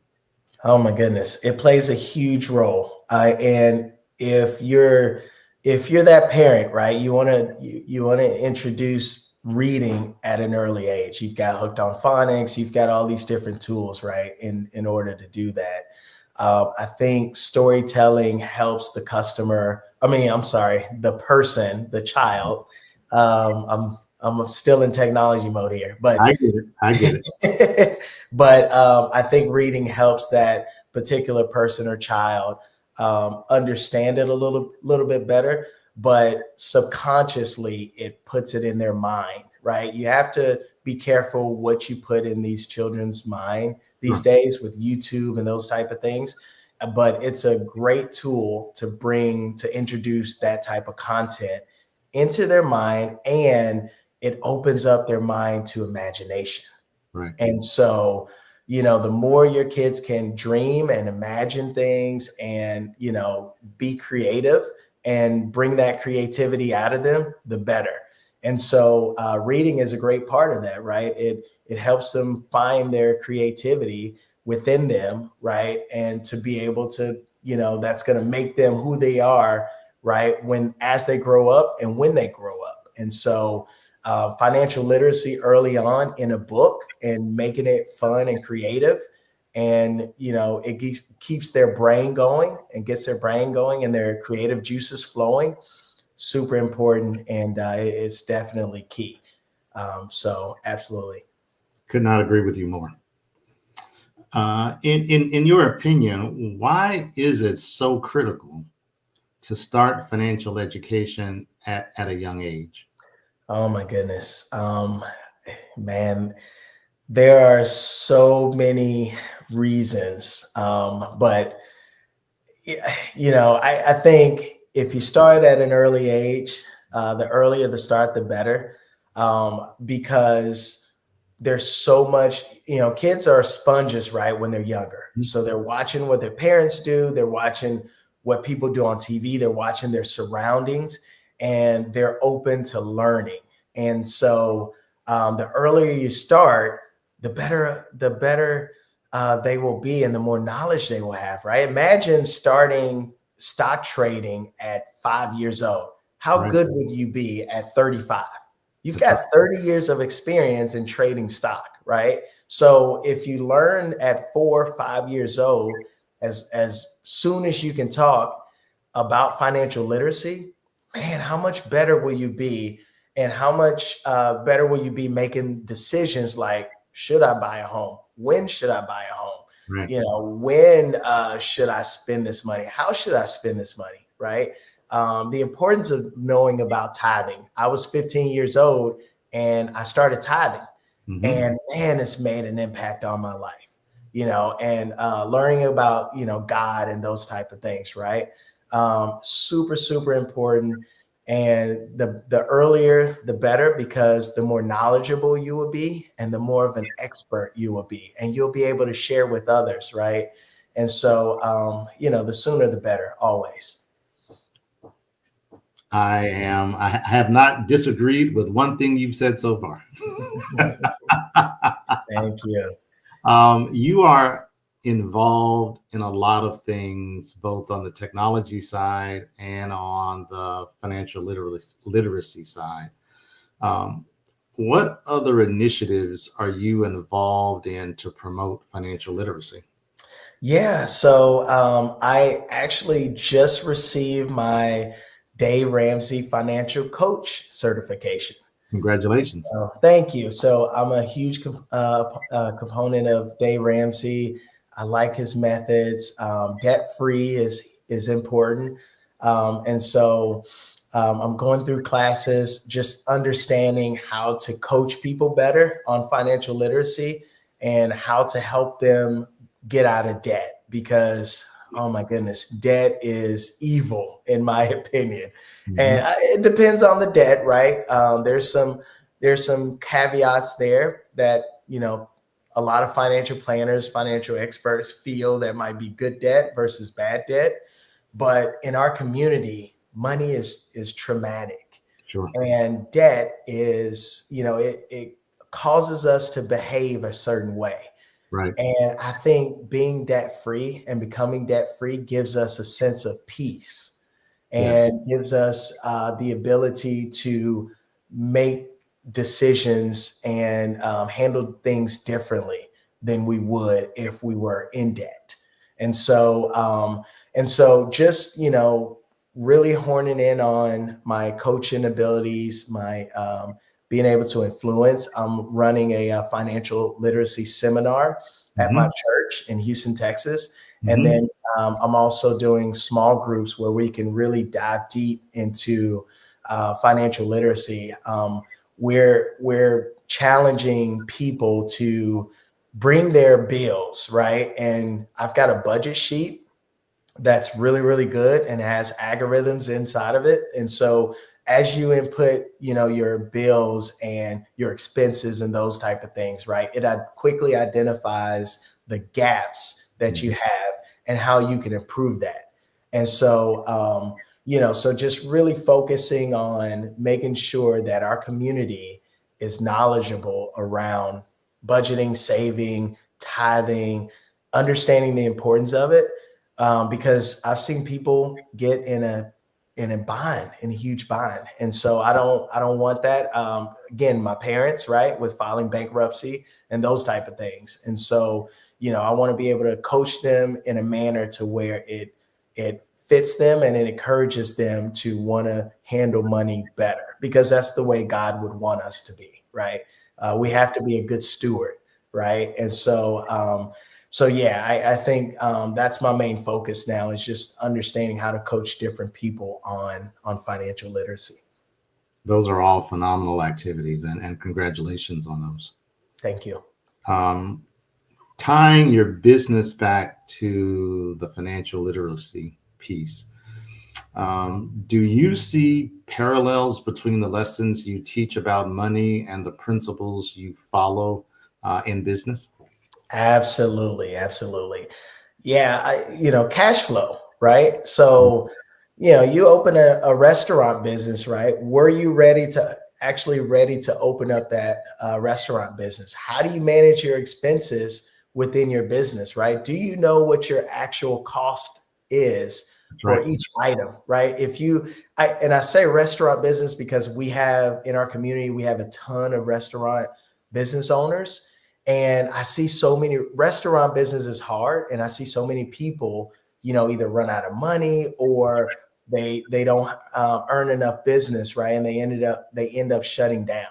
And so you really have to understand cash flow and understand, what your expenses are and how much each item is and the potential you can make, right, in order to keep and sustain your business. And so one of the things that we do at 3X is we help businesses be more efficient with their expenses, and where can we cut costs, right? Not cut people, but cut costs, and helping them to have better cash flow and to move that money into more important priorities and more important things to help innovate and to help, evolve in their business. And so they go hand to hand for sure. And if you can't manage your money personally, you probably can't manage your money, from a business perspective. And so those two are key. Absolutely. Yeah. The best example I give people about cash flow is $1 million tomorrow won't do you any good if you need $50 today and don't have it. That's right. Exactly right. Exactly right. How do you think advancements in technology can improve financial education accessibility? Yeah. I think apps, budget sheets, some people like just the old school process of envelope, right? Putting money in the envelope. And once that money runs out, that's it. But man, technology has really advanced that. You had Mint app. You've got Every Dollar with Dave Ramsey. You've got these budgeting apps that can actually, tell you how much you're spending, right? Credit cards is one simple example. You can go in credit cards, look at your statements, export it into an Excel sheet, right? And look and see what you're spending day to day, right? How much you're spending on Amazon, because that's, we spend a ton on Amazon and Absolutely. shopping and those type of things. But your credit card categorizes, and your debit card categorizes those things for you. That's right. So you can really, we didn't have that, way back when, right? 20 years ago, 10 years ago. That's So right. now it's evolved where, you really can look and understand how you're using your money today, how you're spending, right? And what you're spending on. And so, it's really evolved, and it's getting better and better. The fintech industry, financial tech industry is really evolving, and it's moving in a positive direction. Yep, absolutely. Can you tell our viewers what's next for Jay in the financial education space, and are there more books or programs in the works? Yeah. I want to do more financial seminars. I want to help as many people as I can. I want them to learn and understand the basics of financial literacy. I want to teach kids, right? More and more kids, so they can start early and they can spread the word, right? And I want to take a lot of Dave Ramsey's practices, right? And send that to the masses. And then, with a slight spin to it, right? But that's, I think, going to different churches, talking to different people in the community, and really helping just learn the basics of it, and then all the way down to advance, right? And the importance of investing. How do you invest in your 401k? How do you invest in your health savings account? How do you, just some basic practices that can help our community evolve, right? And then, so that's in the works. I'm going to continue to build on that, and small groups, financial coaching. So I'll be doing that as well. And then, there's going to be a series of, children's books around financial literacy. And so, you've got Penny. And so Penny's going to have a part 2. And then you're going to have another character that's going to introduce it from a male perspective. And so, and the importance of giving and tithing. And so, so a 3-book series is coming. The second part of that is coming real soon, probably in 2025. Perfect. If viewers wanted to learn more about your business, wanted to learn more about your financial literacy programs, how can they get in contact with you? Yeah, find me on 3xcommunications.com. Just, submit an inquiry, both business and technology, and financial, and happy to help. So, or you can send me an email, jay@3xcommunications.com. Love to help anyone and everyone. So look forward to meeting you guys. Awesome. Jay Brown, this has been exceptional. Thank you so much for joining us. And remember, genius is common.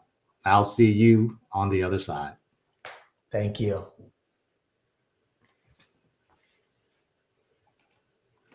The Black Business Expo's mission is to raise funds for high school seniors going to college or K-12 entrepreneurs. This expo is a fundraiser for students. You may go to www.blackbusinessexpousa.com to donate to the scholarship fund, or use the Cash App that's on the screen below and type $BBXUSA. Our goal is to give laptops and up to $5,000 to 10 students. Students can register online at www.blackbusinessexpousa.com. Every dollar counts, so we want to remind you to donate to the scholarship fund.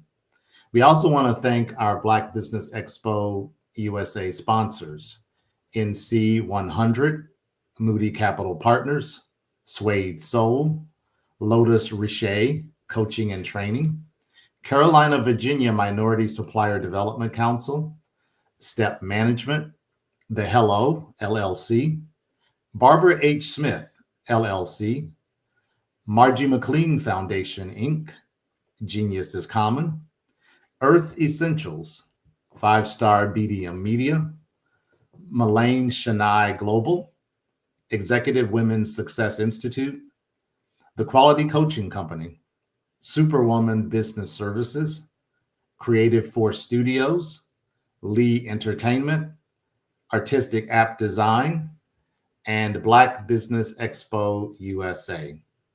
Genius is common. I'll see you on the other side.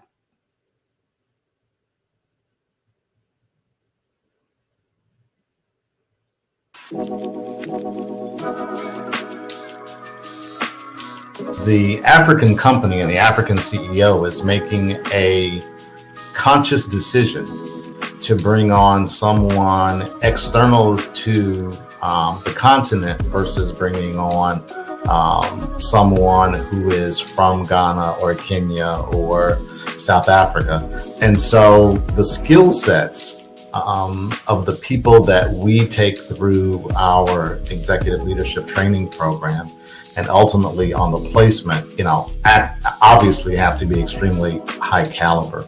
So what we look for are corporate executives at the vice president to C-suite level, as well as Black entrepreneurs.